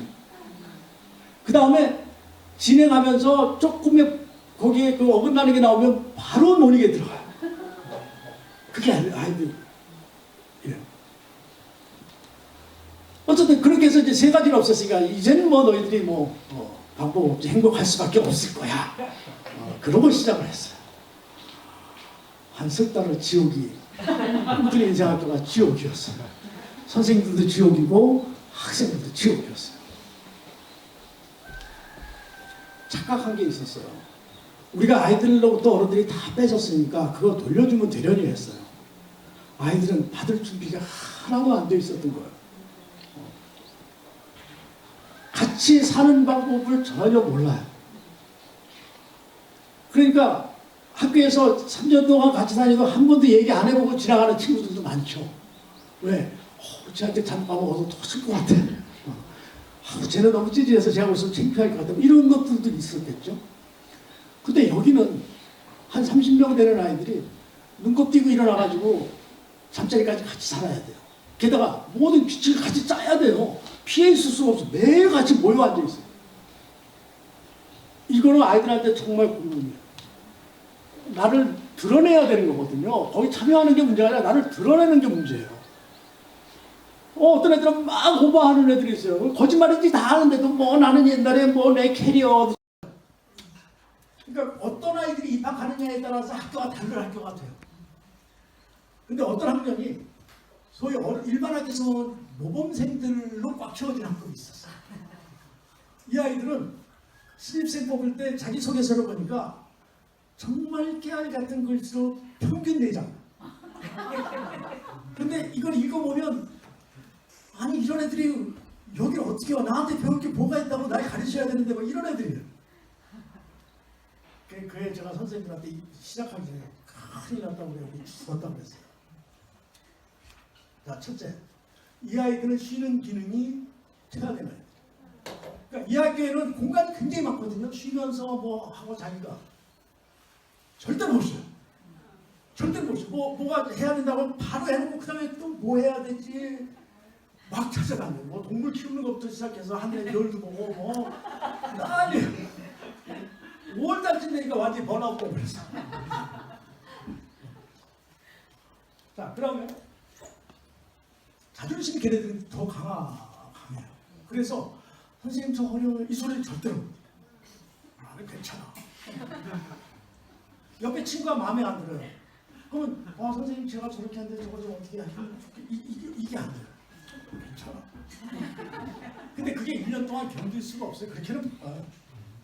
그러니까 얘네들 다른 애들 한 달이면 얘네들 석 달 간 거예요. 근데 석 달 갔다가 나올 때는 아주 폭발을 해요. 어떻게 하냐면 선생님 쟤는 인간이 아닙니다. 제가 살 수가 없습니다. 막 막말을 막 뱉어놓는 거예요. 자기도 나중에 감당 못해. 그래서 2학기가 돼서 정신이 들어왔을 때는 그다음 창피해서 못 써요.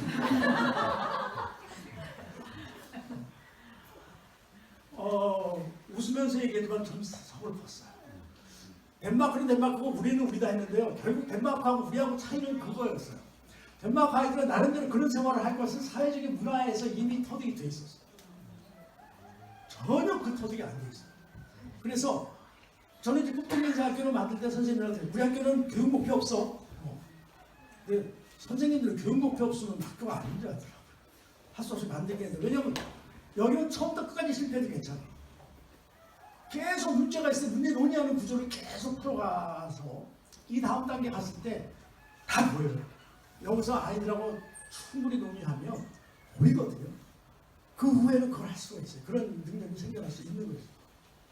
그래서 인생학교를 우리가 한다고 했을 때 이 아이들에게 1년 쉬워요? 못 쉬어요. 정말 치열하게 살아요. 그러나 지금까지 우리 아이들이 받은 여러 가지 그 압박에 비해서 보면 쉰다는 표현도 맞기는 해요. 그래서 이거는 좀 내려놓고 쉬는 것이 아니라 다른 것을 배우는 기간이다. 자기를 세우는 기간이다. 뭐 이런 식으로 보면 그것이 맞지 않을까. 그렇게 생각을 하는 것이죠. 덴마크나 우리나라 마찬가지인 것은 저는 이제 결론적으로 말씀드리면 이거는 삶을 위한 학교가 필요하다는 것이죠. 학교 안에서 아이들이 자기네들의 삶을 살아갑니다. 제가 꿈틀린 풀마학교를 2012년에 퇴직을 했어요. 2012년에 퇴직을 하고 한 가지 목표를 세운 게 있었는데 그게 뭐냐면 지금까지 풀마학교 졸업생들을 다 만나봐야지.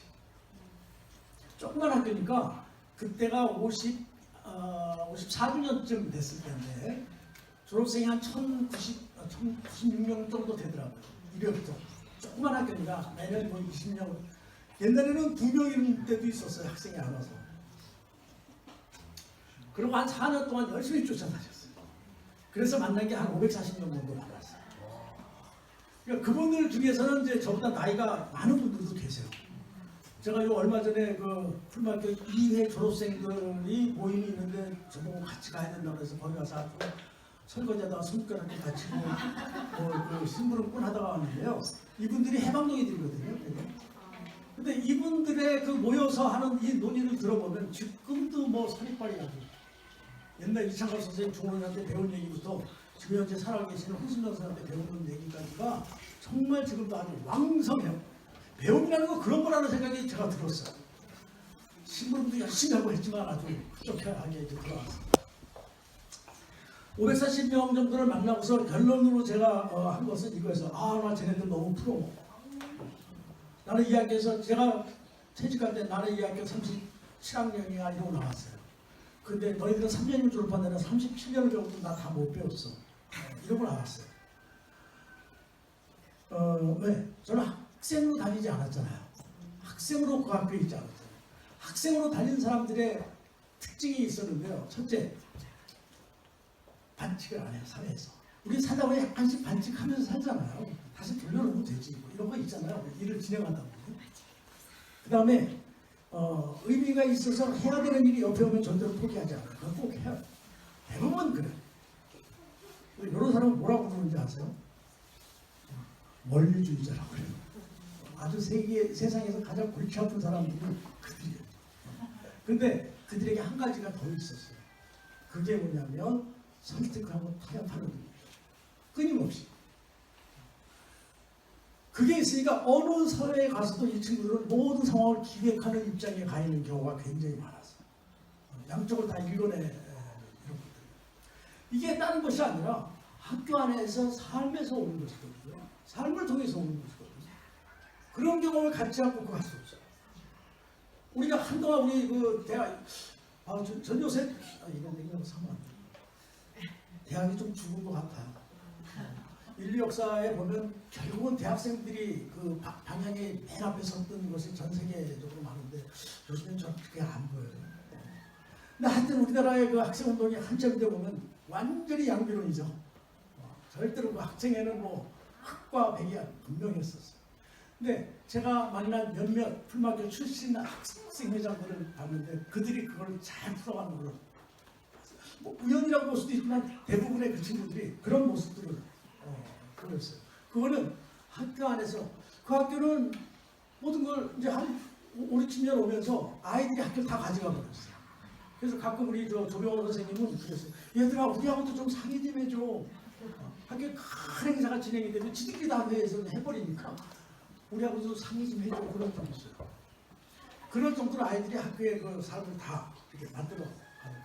그래서 이런 것들을 하기 위해서 지금 현재 그 기존 교육 과정을 다 바꿀 수는 없지만 이것을 우리가 덴마크나 아일랜드에서 하는 그러한 그 전환 교육을 바탕으로 해서 아이들을 좀 더 자신감도 좀 갖게 하고 이렇게 하자 하는 것이 이제 전환 교육 운동이라고 생각하는 겁니다.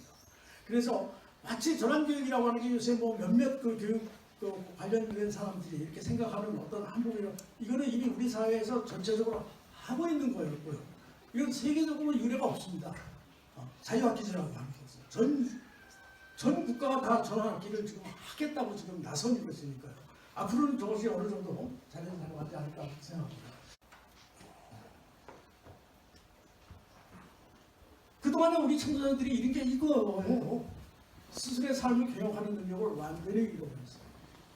그래서 아이들이 학교에서 나올 수밖에 없었어요. 나오는 방법이 있을까요? 없어요. 왜 없냐면요. 그 아이들이 학교에서 방법이 없어 나왔을 때 그들에게 방법을 제시해 줄 사람이 아무도 없어요.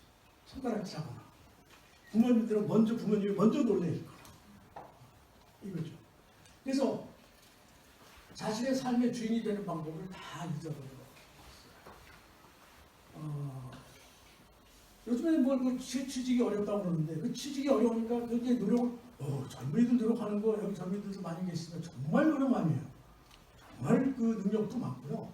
전 너무 많이 봐요. 근데 이런 겁니다. 요즘에 그 스펙이 좋은 사람들 보면 대단해. 외국어 한 서너 개 하고 뭐 자격증은 뭐 이건 말할 것도 없고 뭐 그런데 안타까운 게 뭐냐면 그 많은 스펙을 가진 사람이 10명이 있는데 우리 사회에서 한 명밖에 안 필요해요. 근데 그 스펙을 필요한 걸 딴 게 아니라 있는 대로 다 땄기 때문에 자기의 분명한 방향도 없어요. 9명은 이게 없었으면 그래도 내가 딴 일이 돼버렸더니 이거 하느라 내가 얼마나 애를 썼는데. 그러니까 다른 일들 시도할 수가 없어요. 자기 삶의 주인이 되지 못하는 것이죠. 오늘 오면서도 그 라디오를 듣고 오는데 뭐 자격증을 100개를 딴 사람인데 도대체 왜 따는지 모르겠어요. 아니 자격증 100개를 도대체 왜 따는냐고요. 그죠? 그런데 또 더 웃기는 거는 대학교 갈 때 가나다 보면 세 군데 가잖아요. 어떤 애가 하나는 국문과, 하나는 실용음악과, 또 하나는 체육과 이렇게 가요. 이 아이는 또 뭐지? 근데 저는 그거 하나도 아닌 상이에요. 아니 사람의 관심사가 다양하게 있을 수 있어요. 제가 평생 살아보니까 인간이 어떤 그 적성에 이렇게 아주 그 분명한 존재가 아니에요. 몇 개 주면 다 돼요. 그 몇 개 물론 저보고 가수 하라고 그걸 못하겠다. 그거를 받쳐주면 될 수 있는 거죠. 왜 다른 과가 간다고 그게 아니고 애들은 점수로 가니까 아까 얘기했던 것처럼 10점 높은데 갈라니까 문제가 되는 것이지. 내가 원하는 게 그래서 굉장히 많은 그 해석의 오류가 이제 우리한테 있는 것이죠. 그 자기가 자기를 찾는 방법이 자기 시간의 주인 되기 완전히 잃어버렸어요. 애들이 시간이 없다고요. 근데 애들한테 물어봤어요. 너희들 시간 주면 뭐 할래? 시간이 있으면 하고 싶은 거 써봐. 그랬더니 뭐 쓸게요? 게임하기요? 게임도 있어요. 게임 나쁜 거 아니죠. 그 게임에 대해서 할 말 많습니다. 독서, 여행, 뭐 우리가 얘기하는 이런 것들 다 아이들이 다 그거 원해요. 근데 너 시간 주면 맨날 이것만 하고 있잖아 너희들. 왜? 얘네들이 스스로 할 수 있는 시간 하나도 안 주고 짜투리 시간만 줬어. 지가 하고 싶은 거 하나도 못하게 해놓고 짜투리 시간만 주는 거죠. 그 다음에 아이들은 그 시간을 쓰는 방법을 전혀 몰라요. 풀마학교나 인텔리 온 애들이 한 달만 지나고 나면은 여기는 정말 집에 죽겠어. 왜? 하라고 안 하면은 지루한 거예요. 하라고 안 하는 시간을 자기들이 달라고 그래놓고서. 그죠? 그러니까 시간에다가 이름을 붙여주지 않으면 아이들은 그 시간이 뭔지 모르고 그냥 지나는 거예요. 핸드폰 보려고 보는 게 아니라 그 시간을 쓸지 몰라서. 게임이요. 애들 게임 엄청 하죠. 일기 아이들이 와서 정말 게임 열심히 해서 저희는 금요일날 오전이면 일정이 끝나요. 금요일날 오전부터 일요일날까지 들어오는 시간 빼놓고는 PC방 가서 하는 애들이 여럿 있었어요. 근데 선생님들이 게임을 같이 했어요. 필요한 게임들. 학교에 스크린 놓고 같이 하기도 하고, 또는 이제 게임 대회도 같이 해서 나가기도 하고, 게임 빠지는 애들이 다 없어졌어요. 게임 거기에 빠지지 않아요. 그러니까 이거는 자기가 자기 삶의 주인이 되게 해주면 해결할 수 있는 문제들을 그거 하지 마. 그럼 나머지는 어떡하라고. 그러니까 애들에게 시간을 주는 것도 시간의 질이 있잖아요. 그러니까 아이들이 내 시간을 요청할지도 모르죠. 그래서 우리 청소년들은 이게 되면서 그 이후에 자기가 자기 삶을 살지 몰라요. 저희가 처음에 그 프로젝트를 이제 시작하면서 뭐 이런 프로그램은 여기도 프로젝트가 한번 있을 거예요. 있나요? 프로젝트 시간을 이제 하면서 이렇게 했어요. 개인 프로젝트를 어떤 주제도 좋으니까 네가 하고 싶은 거야. 지금까지 한 15, 16년 살아왔는데 뭘 해도 괜찮아. 말 그대로 게임이라도 괜찮아요. 두 번째, 그 프로젝트를 진행하는 방식은 어떤 방식이든지 네가 택해. 수업 못하고 나가야 된다고 하면 보내줄게. 대통령 인터뷰가 필요하다 그러면 될지 모르겠으니까 우리가 섭외는 해볼게. 필요한 자료 구해줄게. 마지막으로 결과물을 내는 것도 마음대로 해. 말로만 해도 괜찮아. 내가 정말 1년 동안 내가 하고 싶은 거 실컷 했어요라고 끝내도 좋아. 뭐 레포트를 해도 좋고 퍼포먼스 해도 좋고. 그랬더니 애들이 이런 반응이었어요. 정말요? 우리 마음대로요? 그러니까 어떻게 해요? 그러니까 어떻게 해요? 그러니까 네 마음대로 네 거 하라 그러면 여기에 뭐가 있는지 봐야 되는데 아직도 선생님이 보고 있는 거예요. 얘네들은 이미 자기가 하고 있는 걸 찾는 방법을 잃어버렸어요. 없는 거 아니에요? 그거를 같이 논의하는 방법을 잃어버렸어요. 한 번도 응원받아본 적이 없어요. 자기가 좋아하는 것을 얘기해가지고. 나는 정말 그 조각을 열심히 해요. 그래서 엄마한테 얘기했더니 그래도 참 잘하네. 그건 취미로 하는 거지. 열심히 하고. 지금 아이들은 다양한 일을 하고 살 수 있는데도 이미 여기서 인정을 안 해버리는 거죠. 응원받아본 적이 없는 거예요. 지금 제가 얘기했던 거는 그래도 좀 낫죠. 야, 너 맨날 그거 하고 앉았냐? 공부 안 하는 거니? 공부를 좀 그렇게 해봐라. 그러니까 얘네들은 어른들하고 대화할 때는 이거에 대해서 생각 자체가 안 나는 거죠. 안 나는 거죠. 그러니까 프로젝트 시간이 되면 애들이 여기 가서 널브러지고 저기 가서 차고. 그런데 우리나라 선생님들이 가장 못하는 것 중에 하나가 애들 노는 꼴을 못 봐. 애들을 놀고 있으면 내가 죄 짓는 것 같아. 그래서 뭐든지 손을 끄집어내도 뭘 시키고 싶잖아요. 우리 선생님들도 초짜 선생님들도 똑같더라. 그러지 말자. 우린 여기서 애들 놀아도 된다고 했잖아. 아무것도 안 해도 된다며. 지금 놔둬봐. 한 두어 달 지나니까 아이들이 하기 시작해요. 근데 하기 시작하는데 우리가 되게 아이들은 그럼 이런 것 좀 하겠지. 그 범주를 넘어가는 것들이 다양하게 있었어요. 이따 제가 사례도 하나 보여드리겠지만, 그리고 더 놀라운 것은 그것들은 거의 준 전문가 시키는 경우가 많았어요.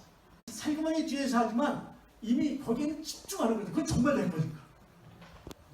아마 여기 있는 우리 학생들인데 여기도 하나씩 아마 있을 거예요. 아, 내가 그거 있었지. 그렇게 생각하시는 거예요. 그래서 저희가 교육과정을 하나 새로 만들었어요. 서로 배우기. 그래서 자기가 가르칠 수 있는 거 한번 써봐. 그리고 그거 배우고 싶은 사람 한번 거기에 들어가봐. 그 수업 최고였어요. 왜? 아이들이 뭘 원하는지 너무 잘 알면서 수업을 진행하는 거였잖아요. 그런 거였어요. 그러니까 우리가 아이들에 대해서 정말 잘 모르고 있는 거죠. 아이가 자기 거라고 하는 순간 거기에 대해서 이미 준 전문가가 되어 있는 경우가 많았다는 말씀을 드립니다.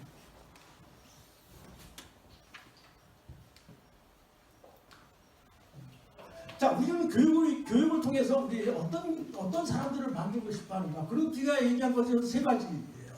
첫째, 일상의 삶을 통해서 자아를 실현하는 인간. 공동체적인 가치관을 기반으로 더불어 사는 인간. 그 다음에 정교적 각성. 우리 교육은 이 셋 중에 뭘 하고 있을까요? 어디까지 가 있을까요? 일본 중에 직업 갖는 것까지죠. 일본에서 가장 기초적입니다. 사실 스스로 사는 것도 잘 안 되죠. 그러나 그래도 우리가 말로는 입으로는 많이 얘기하는 게 두 번째 가지 얘기 많이 해요. 요즘에 공동체가 제대로 돼요. 여러분들 공동체가 되면 어떻게 돼요? 10명의 공동체가 돼요. 다 독특하잖아요. 사람들이 다. 이 사람들이 다 자기 특징을 나타내야 되잖아요. 그런데 어떻게 하냐면 그 미량원서의 그 저하고도 비슷해요. 공동체가 되려면 다 자기의 좀이 원하는 데를 다 깎아서 같아져야 된다. 그래야 공동체가 잘 돌아갈 거라고 얘기하잖아요. 저는 좀 다릅니다.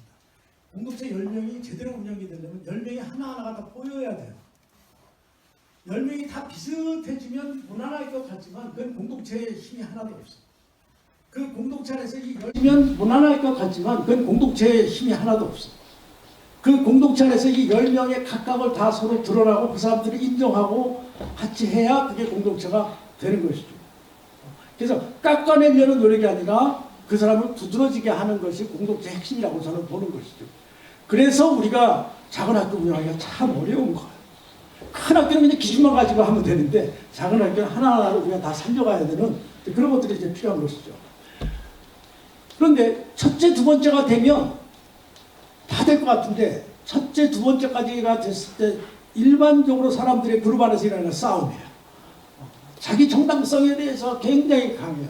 그래서 그 다음에 필요한 게 그런 두비는 이제 유럽이니까 기독교를 얘기했지만 도덕적 감성 이것이 필요하다. 종교적 감성이 필요하다. 각성이 필요하다는 것이죠. 그래서 자기 생각과 다른 사람의 생각은 충분히 받아들일 수 있는 것이 필요하다. 이게 이제 그런 두비가 이야기한 것이고 대체로 교육학자들은 이와 비슷한 얘기들을 다 하는 것이죠. 예. 제가 말씀드린 건 뭐 여기까지가 다라고 볼 수 있고요. 우리 교육은 어쨌든 그 한동안 이제 대한교육이 이야기가 됐었는데 대한교육에 대해서 한 이틀 말씀드리고 제가 가겠습니다. 예. 대한교육이 만들어진 과정 지금까지 보면 굉장히 혼란한 역사들이 있어요. 그러나 대한교육이 했던 역할 중에 하나가 사실 저는 그분들은 인정하지 않았지만 혁신학교의 태동이라고 생각해요. 그러니까 대한교육이 어려웠던 이유 중에 하나는 뭐냐면 굉장히 많은 생각을 했지만 너무 열악해요. 너무 지쳐 있었어요. 이것을 공교육에서 가져가면 정말 좋은 여건에서 이걸 풀어갈 수 있죠. 물론 혁신학교의 스펙트럼이 지금 너무 넓어서 우리가 이것도 뭐라고 얘기할 수는 없는 측면이 있지만 그러나 이것을 우리나라 교육이 말 그대로 어느 정도 혁신하는데 큰 역할을 했다고 보고요. 그리고 이제 전환학교, 전환교육이 이제 지금 얘기가 되고 있는 것입니다. 뭐 세계 전환학교는 제가 이제 애프터스쿨이나 개비어는 말씀을 전환학기 전에 말씀드렸고요. 영국에 이제 개비어라고 하는 게 이게 성인입니다. 고등학교 졸업한 사람들에 대한 것이고요. 이건 다 나중에 자료를 제가 좀 남겨놓겠습니다. 네. 아일랜드의 전환학교가 전환교육이 생긴 얘기는 아까 제가 이미 말씀을 드렸고요. 아일랜드의 전환학교하고 덴마크 애프터스쿨하고 가장 큰 차이는 이겁니다. 아일랜드의 전환교육은 국가가 거의 문제은행식으로 거의 교육과정의 일부의 지침을 다 만들어서 공급을 해요. 그래서 그 중에 선택하는 거죠, 학교에서. 근데 덴마크는 완벽하게 자율주의입니다. 국가는 지원만 해요. 그래서 애프터스쿨 같은 경우는 두 가지 형태가 있는데 한 가지는 이제 중점 과제가 있는 학교, 중점이 없는 학교예요. 중점이 있다는 학교는 이런 겁니다. 예를 들면 제가 이제 방문했던 것 중에서 승마 학교가 있었어요. 승마하면 멋있죠. 멋있지 않더라고요, 가보니까. 맨날 말똥 치우고 앉았고, 체육 중심 학교. 그 가면 애들의 교육 과정이 이제 체육으로 많이 짜여져 있어요. 어떤 애들이 갈까요? 앞으로 진로를 체육을 할 사람들이 아니라는 것이죠. 우리가 이걸 다 진로 프로그램으로 다 알고 있어요. 인생학교 안으로는 진로 프로그램, 중3 졸업하고 진로에 대해서 해서 진로를 정해서 한다. 진로가 아니라 삶의 진로죠, 인생. 그래서 그 체육 학교다 하면은 대부분 체육으로 짜여져 있지만 그 안에서 1년 살면서 내 인생에 대한 계획을 내가 짠다. 내가 가장 좋아하는 걸 하면서. 물론 그 안에는 민주시민교육이라든지 기본 소양을 갖추는 교육은 그 안에 들어가 있죠. 그래서 아일랜드의 이거하고 덴마크 애프터스쿨하고 차이가 하나는 국가가 다 제시하고 하나는 완전 자유. 어느 게 더 좋을까요? 여러분들은 어떤 걸 서로 아시겠어요? 저는 다 좋다고 생각해요. 왜? 국가가 진심이거든요. 그러니까 국가가 잘 연구해서 좋은 걸 제시해주면 그건 선생님들로서는 집을 많이 더는 것일 수도 있죠. 또 자율적으로 한다고 하면 정말 학교에 완벽하게 자율성이 주어지면 처음에는 힘이 겹지만 나중에 하나하나 우리가 쌓아갈 수 있어요. 딴 게 문제가 아니고 국가도 또는 정부도 또는 우리들도 이것이 진심이냐 하는 것이 제도냐 하는 것이 아니라 제도로 풀어가는 것이 아니라 그래서 그런 차이들이 있는 것입니다. 영국의 이제 개비어라고 하는 것은 이제 옛날 로마 시대에 그 귀족들이 자기 아이들을 어려서 성장할 때 그 로마 지역이 얼마나 광대합니까? 그 이제 돌아보게 했던 것을 영국에서 고등학교 졸업하면 그 부유한 가족들에서 처음에 시작했을 거라고 얘기하는데 이건 학교가 아니라 개인 프로그램이라고 볼 수 있는데 국가가 이것도 마찬가지로 지원하는 형태입니다. 예. 그리고 이제 이런 것들이 있습니다. 그 개비어 선택 이유를 보면은 이제 학업으로부터 휴식을 하고 싶은 것도 있고 또는 이제 독립성을 갖고 싶다는 게 제일 큽니다. 또 이제 일을 해서 뭐 경제적인 수익도 구하고 그 다음에 이제 애프터스쿨레가 있고요. 이제 우리나라의 인생학교에 대해서만 조금 말씀드리고 제가 마무리하겠습니다. 아까 말씀드렸듯이 이제 자유학기제는 우리나라 전체가 가지고 있는 것입니다. 지금 우리가 오늘 아마 여기 오실 때 기대하시지 않았던 내용일 거예요. 우리가 인생학교 나오면서 자유학기제를 인생학교로 볼 수 있을까? 근데 어쨌든 아까 자유학기제에 대해서 말씀드렸습니다.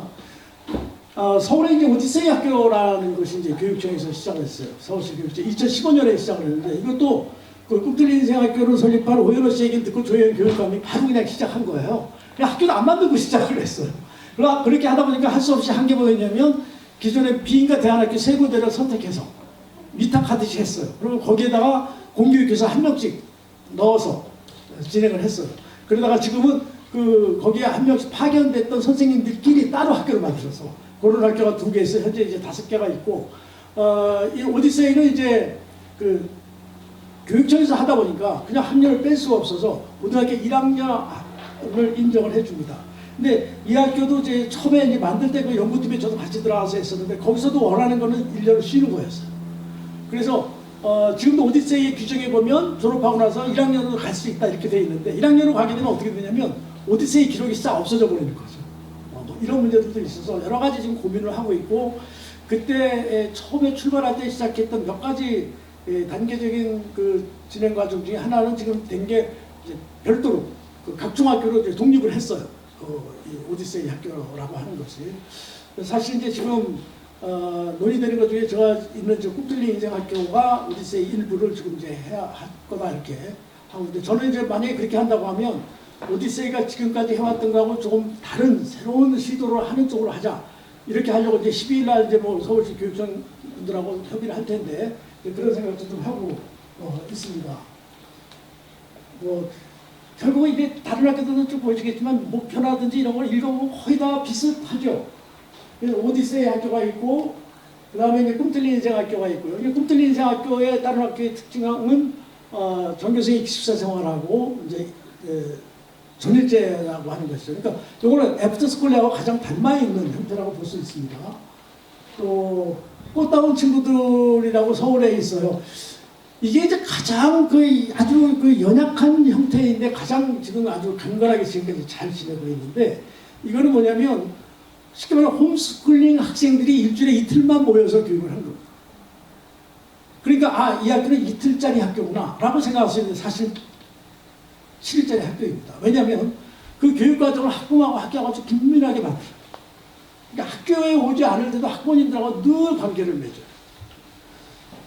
우리 교육의 오해 중에 하나가 있는데 학부모들이 학교에 오는 거 별로 좋지 않은 거라고 생각하죠. 좀 생각 있는 부모님들 우리 선생님들 알아서 하셔야지 괜히 우리가 자꾸 하면 맞을까요? 덴마크는 거의 대부분의 사립학교는 이사회 자체를 학부모가 꾸밉니다. 그러니까 학교 교육의 모든 면을 학부모하고 교사가 같이 해요. 제가 풍경학교에 있을 때는 학부모 활동을 굉장히 서로 같이 했는데요. 정말 좋은 점이 많거니와 안 하면 안 돼요. 어떻게 선생님 혼자 아이 교육을 하겠어요? 부모님하고 이건 같이 해야 되는 겁니다.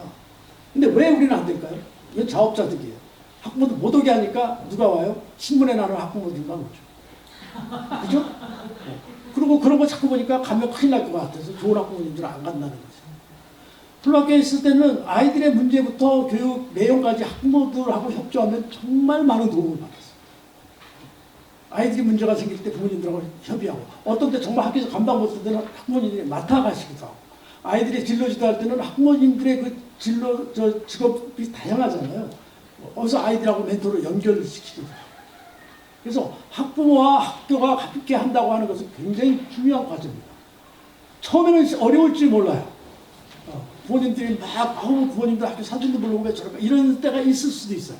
조금만 있으면 그거는 넘어갑니다. 그러면 선생님들과 학부모들은 서로 협조할 일이 굉장히 많이 생깁니다. 그래서 이 꽃다운 친구들의 강점입니다. 학부모님들하고 같이 할 수 있다는 것이. 그 다음에 이게 중단된 것인데요. 17인생학교라고 해서 이제 이후학교하고 아름다운 배움이라고 해서 일산하고 이제 용인 두 군데서 시도했다가 좀 여러 가지 어려움이 있어서 이 둘도 아주 특징 있는 것이었어요.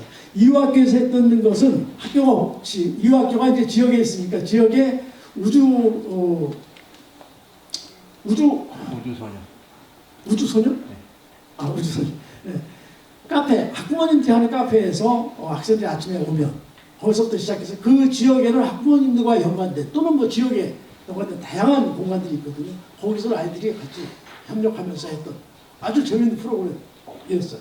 근데 어쨌든 잠깐 쉰다고 하는 게 지금 오래 쉬고 있습니다. 작년에 코로나 때문에 어려우니까 오연호 대표가 조금 쉬면 어떨까요? 해서 제가 쉬면 안 됩니다. 쉬면 끝나요. 근데 그때 제가 생각했던 게 뭐였냐면 코로나 아무리 그래도 우리 사회 안에 새로운 교육을 추구하는 분들은 최소한 늘 있습니다. 그래서 올해 학생을 뽑아왔더니 제가 30명 모집인데 20명 들어왔어요.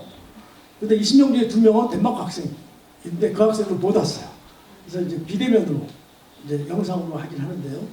어쨌든 교육은 이 연속성이 굉장히 중요합니다. 한번 중단했다가 쉬었다 한다는 거는 좀 쉽지 않은 것 같아요. 그리고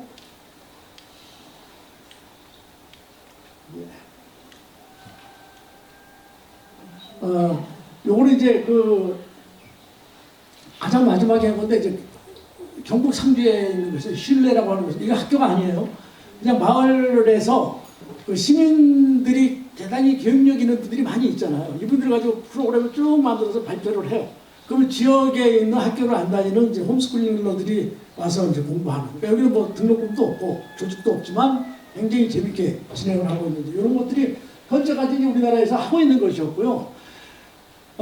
그 외에 이제 아까 잠깐 표현을 제가 드렸는데 서울시에서 오디세이를 했다고 하면 지금 충북교육청 같은 경우는 2013년에 개교하기 위해서 학교를 지금 진행을 하고 있어요. 그래서 폐교가 이제 그 괴산 지역에 있는 목도고등학교라는 곳이 폐교가 됐는데 그 학교를 지금 우리가 얘기하는 인생학교를 지금 만들기 위해서 계속 선생님들도 지금 연수시키고 해서 여기에 대한 관심은 우리 사회에 굉장히 많이 이미 있다. 그런데 실제로 학생 모집은 쉽지 않아요. 그러니까 교육과 관련된 사람들은 관심이 많고 이것이 앞으로 갈 방향이다 이렇게 생각을 하는데 아직까지 우리 학생들이 쉽지 않은 것 중에 하나는 우선 학생 수가 적어지니까 학생 모집이 좀 어렵기도 하고요. 얼마 전에 이거 아주 좀 멀리 있는 것 같지만 아주 그 피부로 와닿는 게 정시를 조금 늘렸잖아요 대학에. 그러면 모든 사람들이 확 긴장이 돼요. 그래서 대한교육이라든지 이런 공간들이 굉장히 지금 어려움을 겪고 있는. 그래서 참 우리 교육 참 이상하다 싶어요. 제가 뭐 평생을 아이들 진로 지도를 했는데 대학 입시 제도가 맨날 바뀌죠 우리나라는. 얼마나 많이 바뀌어요. 대학 입시 제도가 한번 바뀌면 전 국민이 그냥 뒤집어지죠. 근데 제가 가만 보니까 아무리 바꿔도 애들이 해야 되고 똑같아요. 그러니까 그거의 차이가 나는 거는 뭐 1, 2점으로 여기를 갈까 말까 하는 그런 아주 예민한 데가 있기는 있어요. 그러니까 다른 애들은 아무 상관이 없어요. 근데 모든 뭐 매체나 뭐 모든 사람들이 거기에 대해서 그냥 움직이고 왔다 갔다 하는 거예요. 쟤네들은 왜 저렇게 저러지? 하나도 바뀐 게 없어요. 우리 학생들 그거 아세요? 여러분들이 하시는 대로 중심 잡고 가시면 돼요. 이런 그 문제들이 우리 안에 굉장히 많죠. 자, 우리가 이제 인생학교를 아이들을 1년 쉬게 한다 해서 1년 동안의 방학이냐? 그 꽂히는 방학이라고 했고 저는 1년 동안의 수학여행이라고 했어요.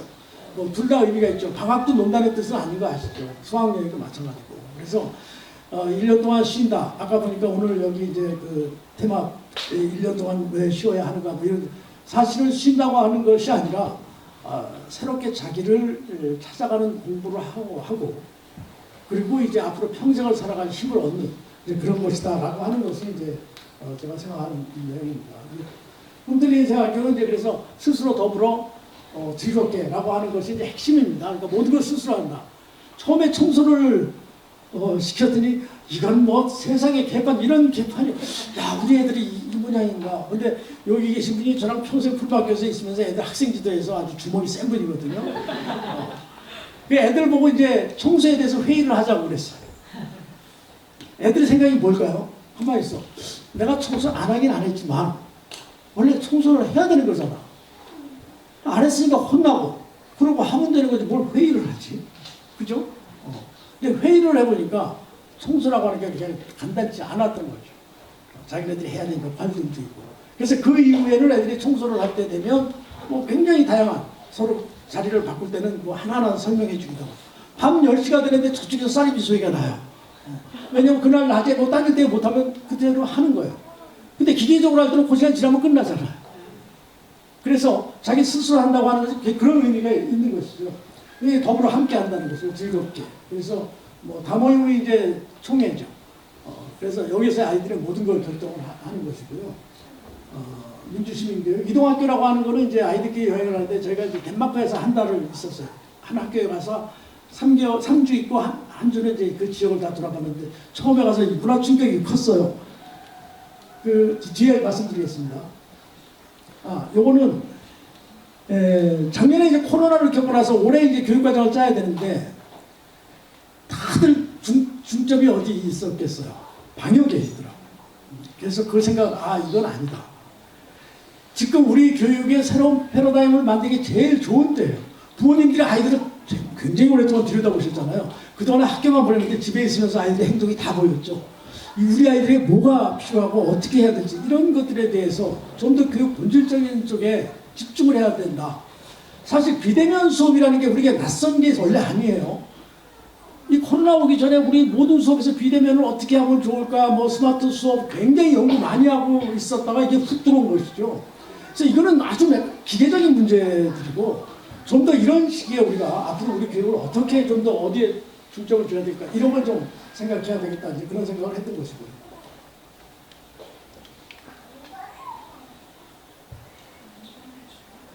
여기 이제 저희 아이들을 데리고 이제 덴마크에 갔던 그 라눔이라고 하는 그 학교였어요.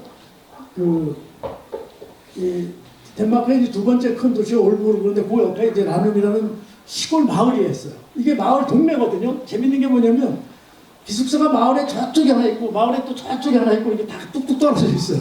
우리 생각에 저쪽에 있는 건 남학생, 여기 있는 건 여학생 그러지 않았더니 남녀가 다 같이 있더군요. 한 기숙사에. 그리고 물론 한 방은 아니지만 밤 11시에 잘 때까지 뭐 남자고 여자고 방에 그냥 드나들고 마음대로고요. 우리 애들이 문화 충격을 느껴가지고 샤워도 못하고 다 쭈그리고 앉아가지고 한 달 다녀왔는데 굉장히 여러 가지 시행착오들이 있었어요. 그래서 이제 그걸 싹 보완했어요. 하려고 그랬는데 코로나가 터져서 지금 기다리고 있습니다. 국들이 대학교는 이제 그 강화의 캠퍼스가 있고요. 오늘 오마이뉴스 사옥이 서울에 있는데 여기서 아이들이 다 잠을 잘 수가 있어요. 서울 쪽에 프로그램을 할 때는 여기로 가고 그 다음에 이제 신안 도초도에 가면 지금 선마을인생활교로 가는데 여기에 이제 새로운 또 캠퍼스가 있어서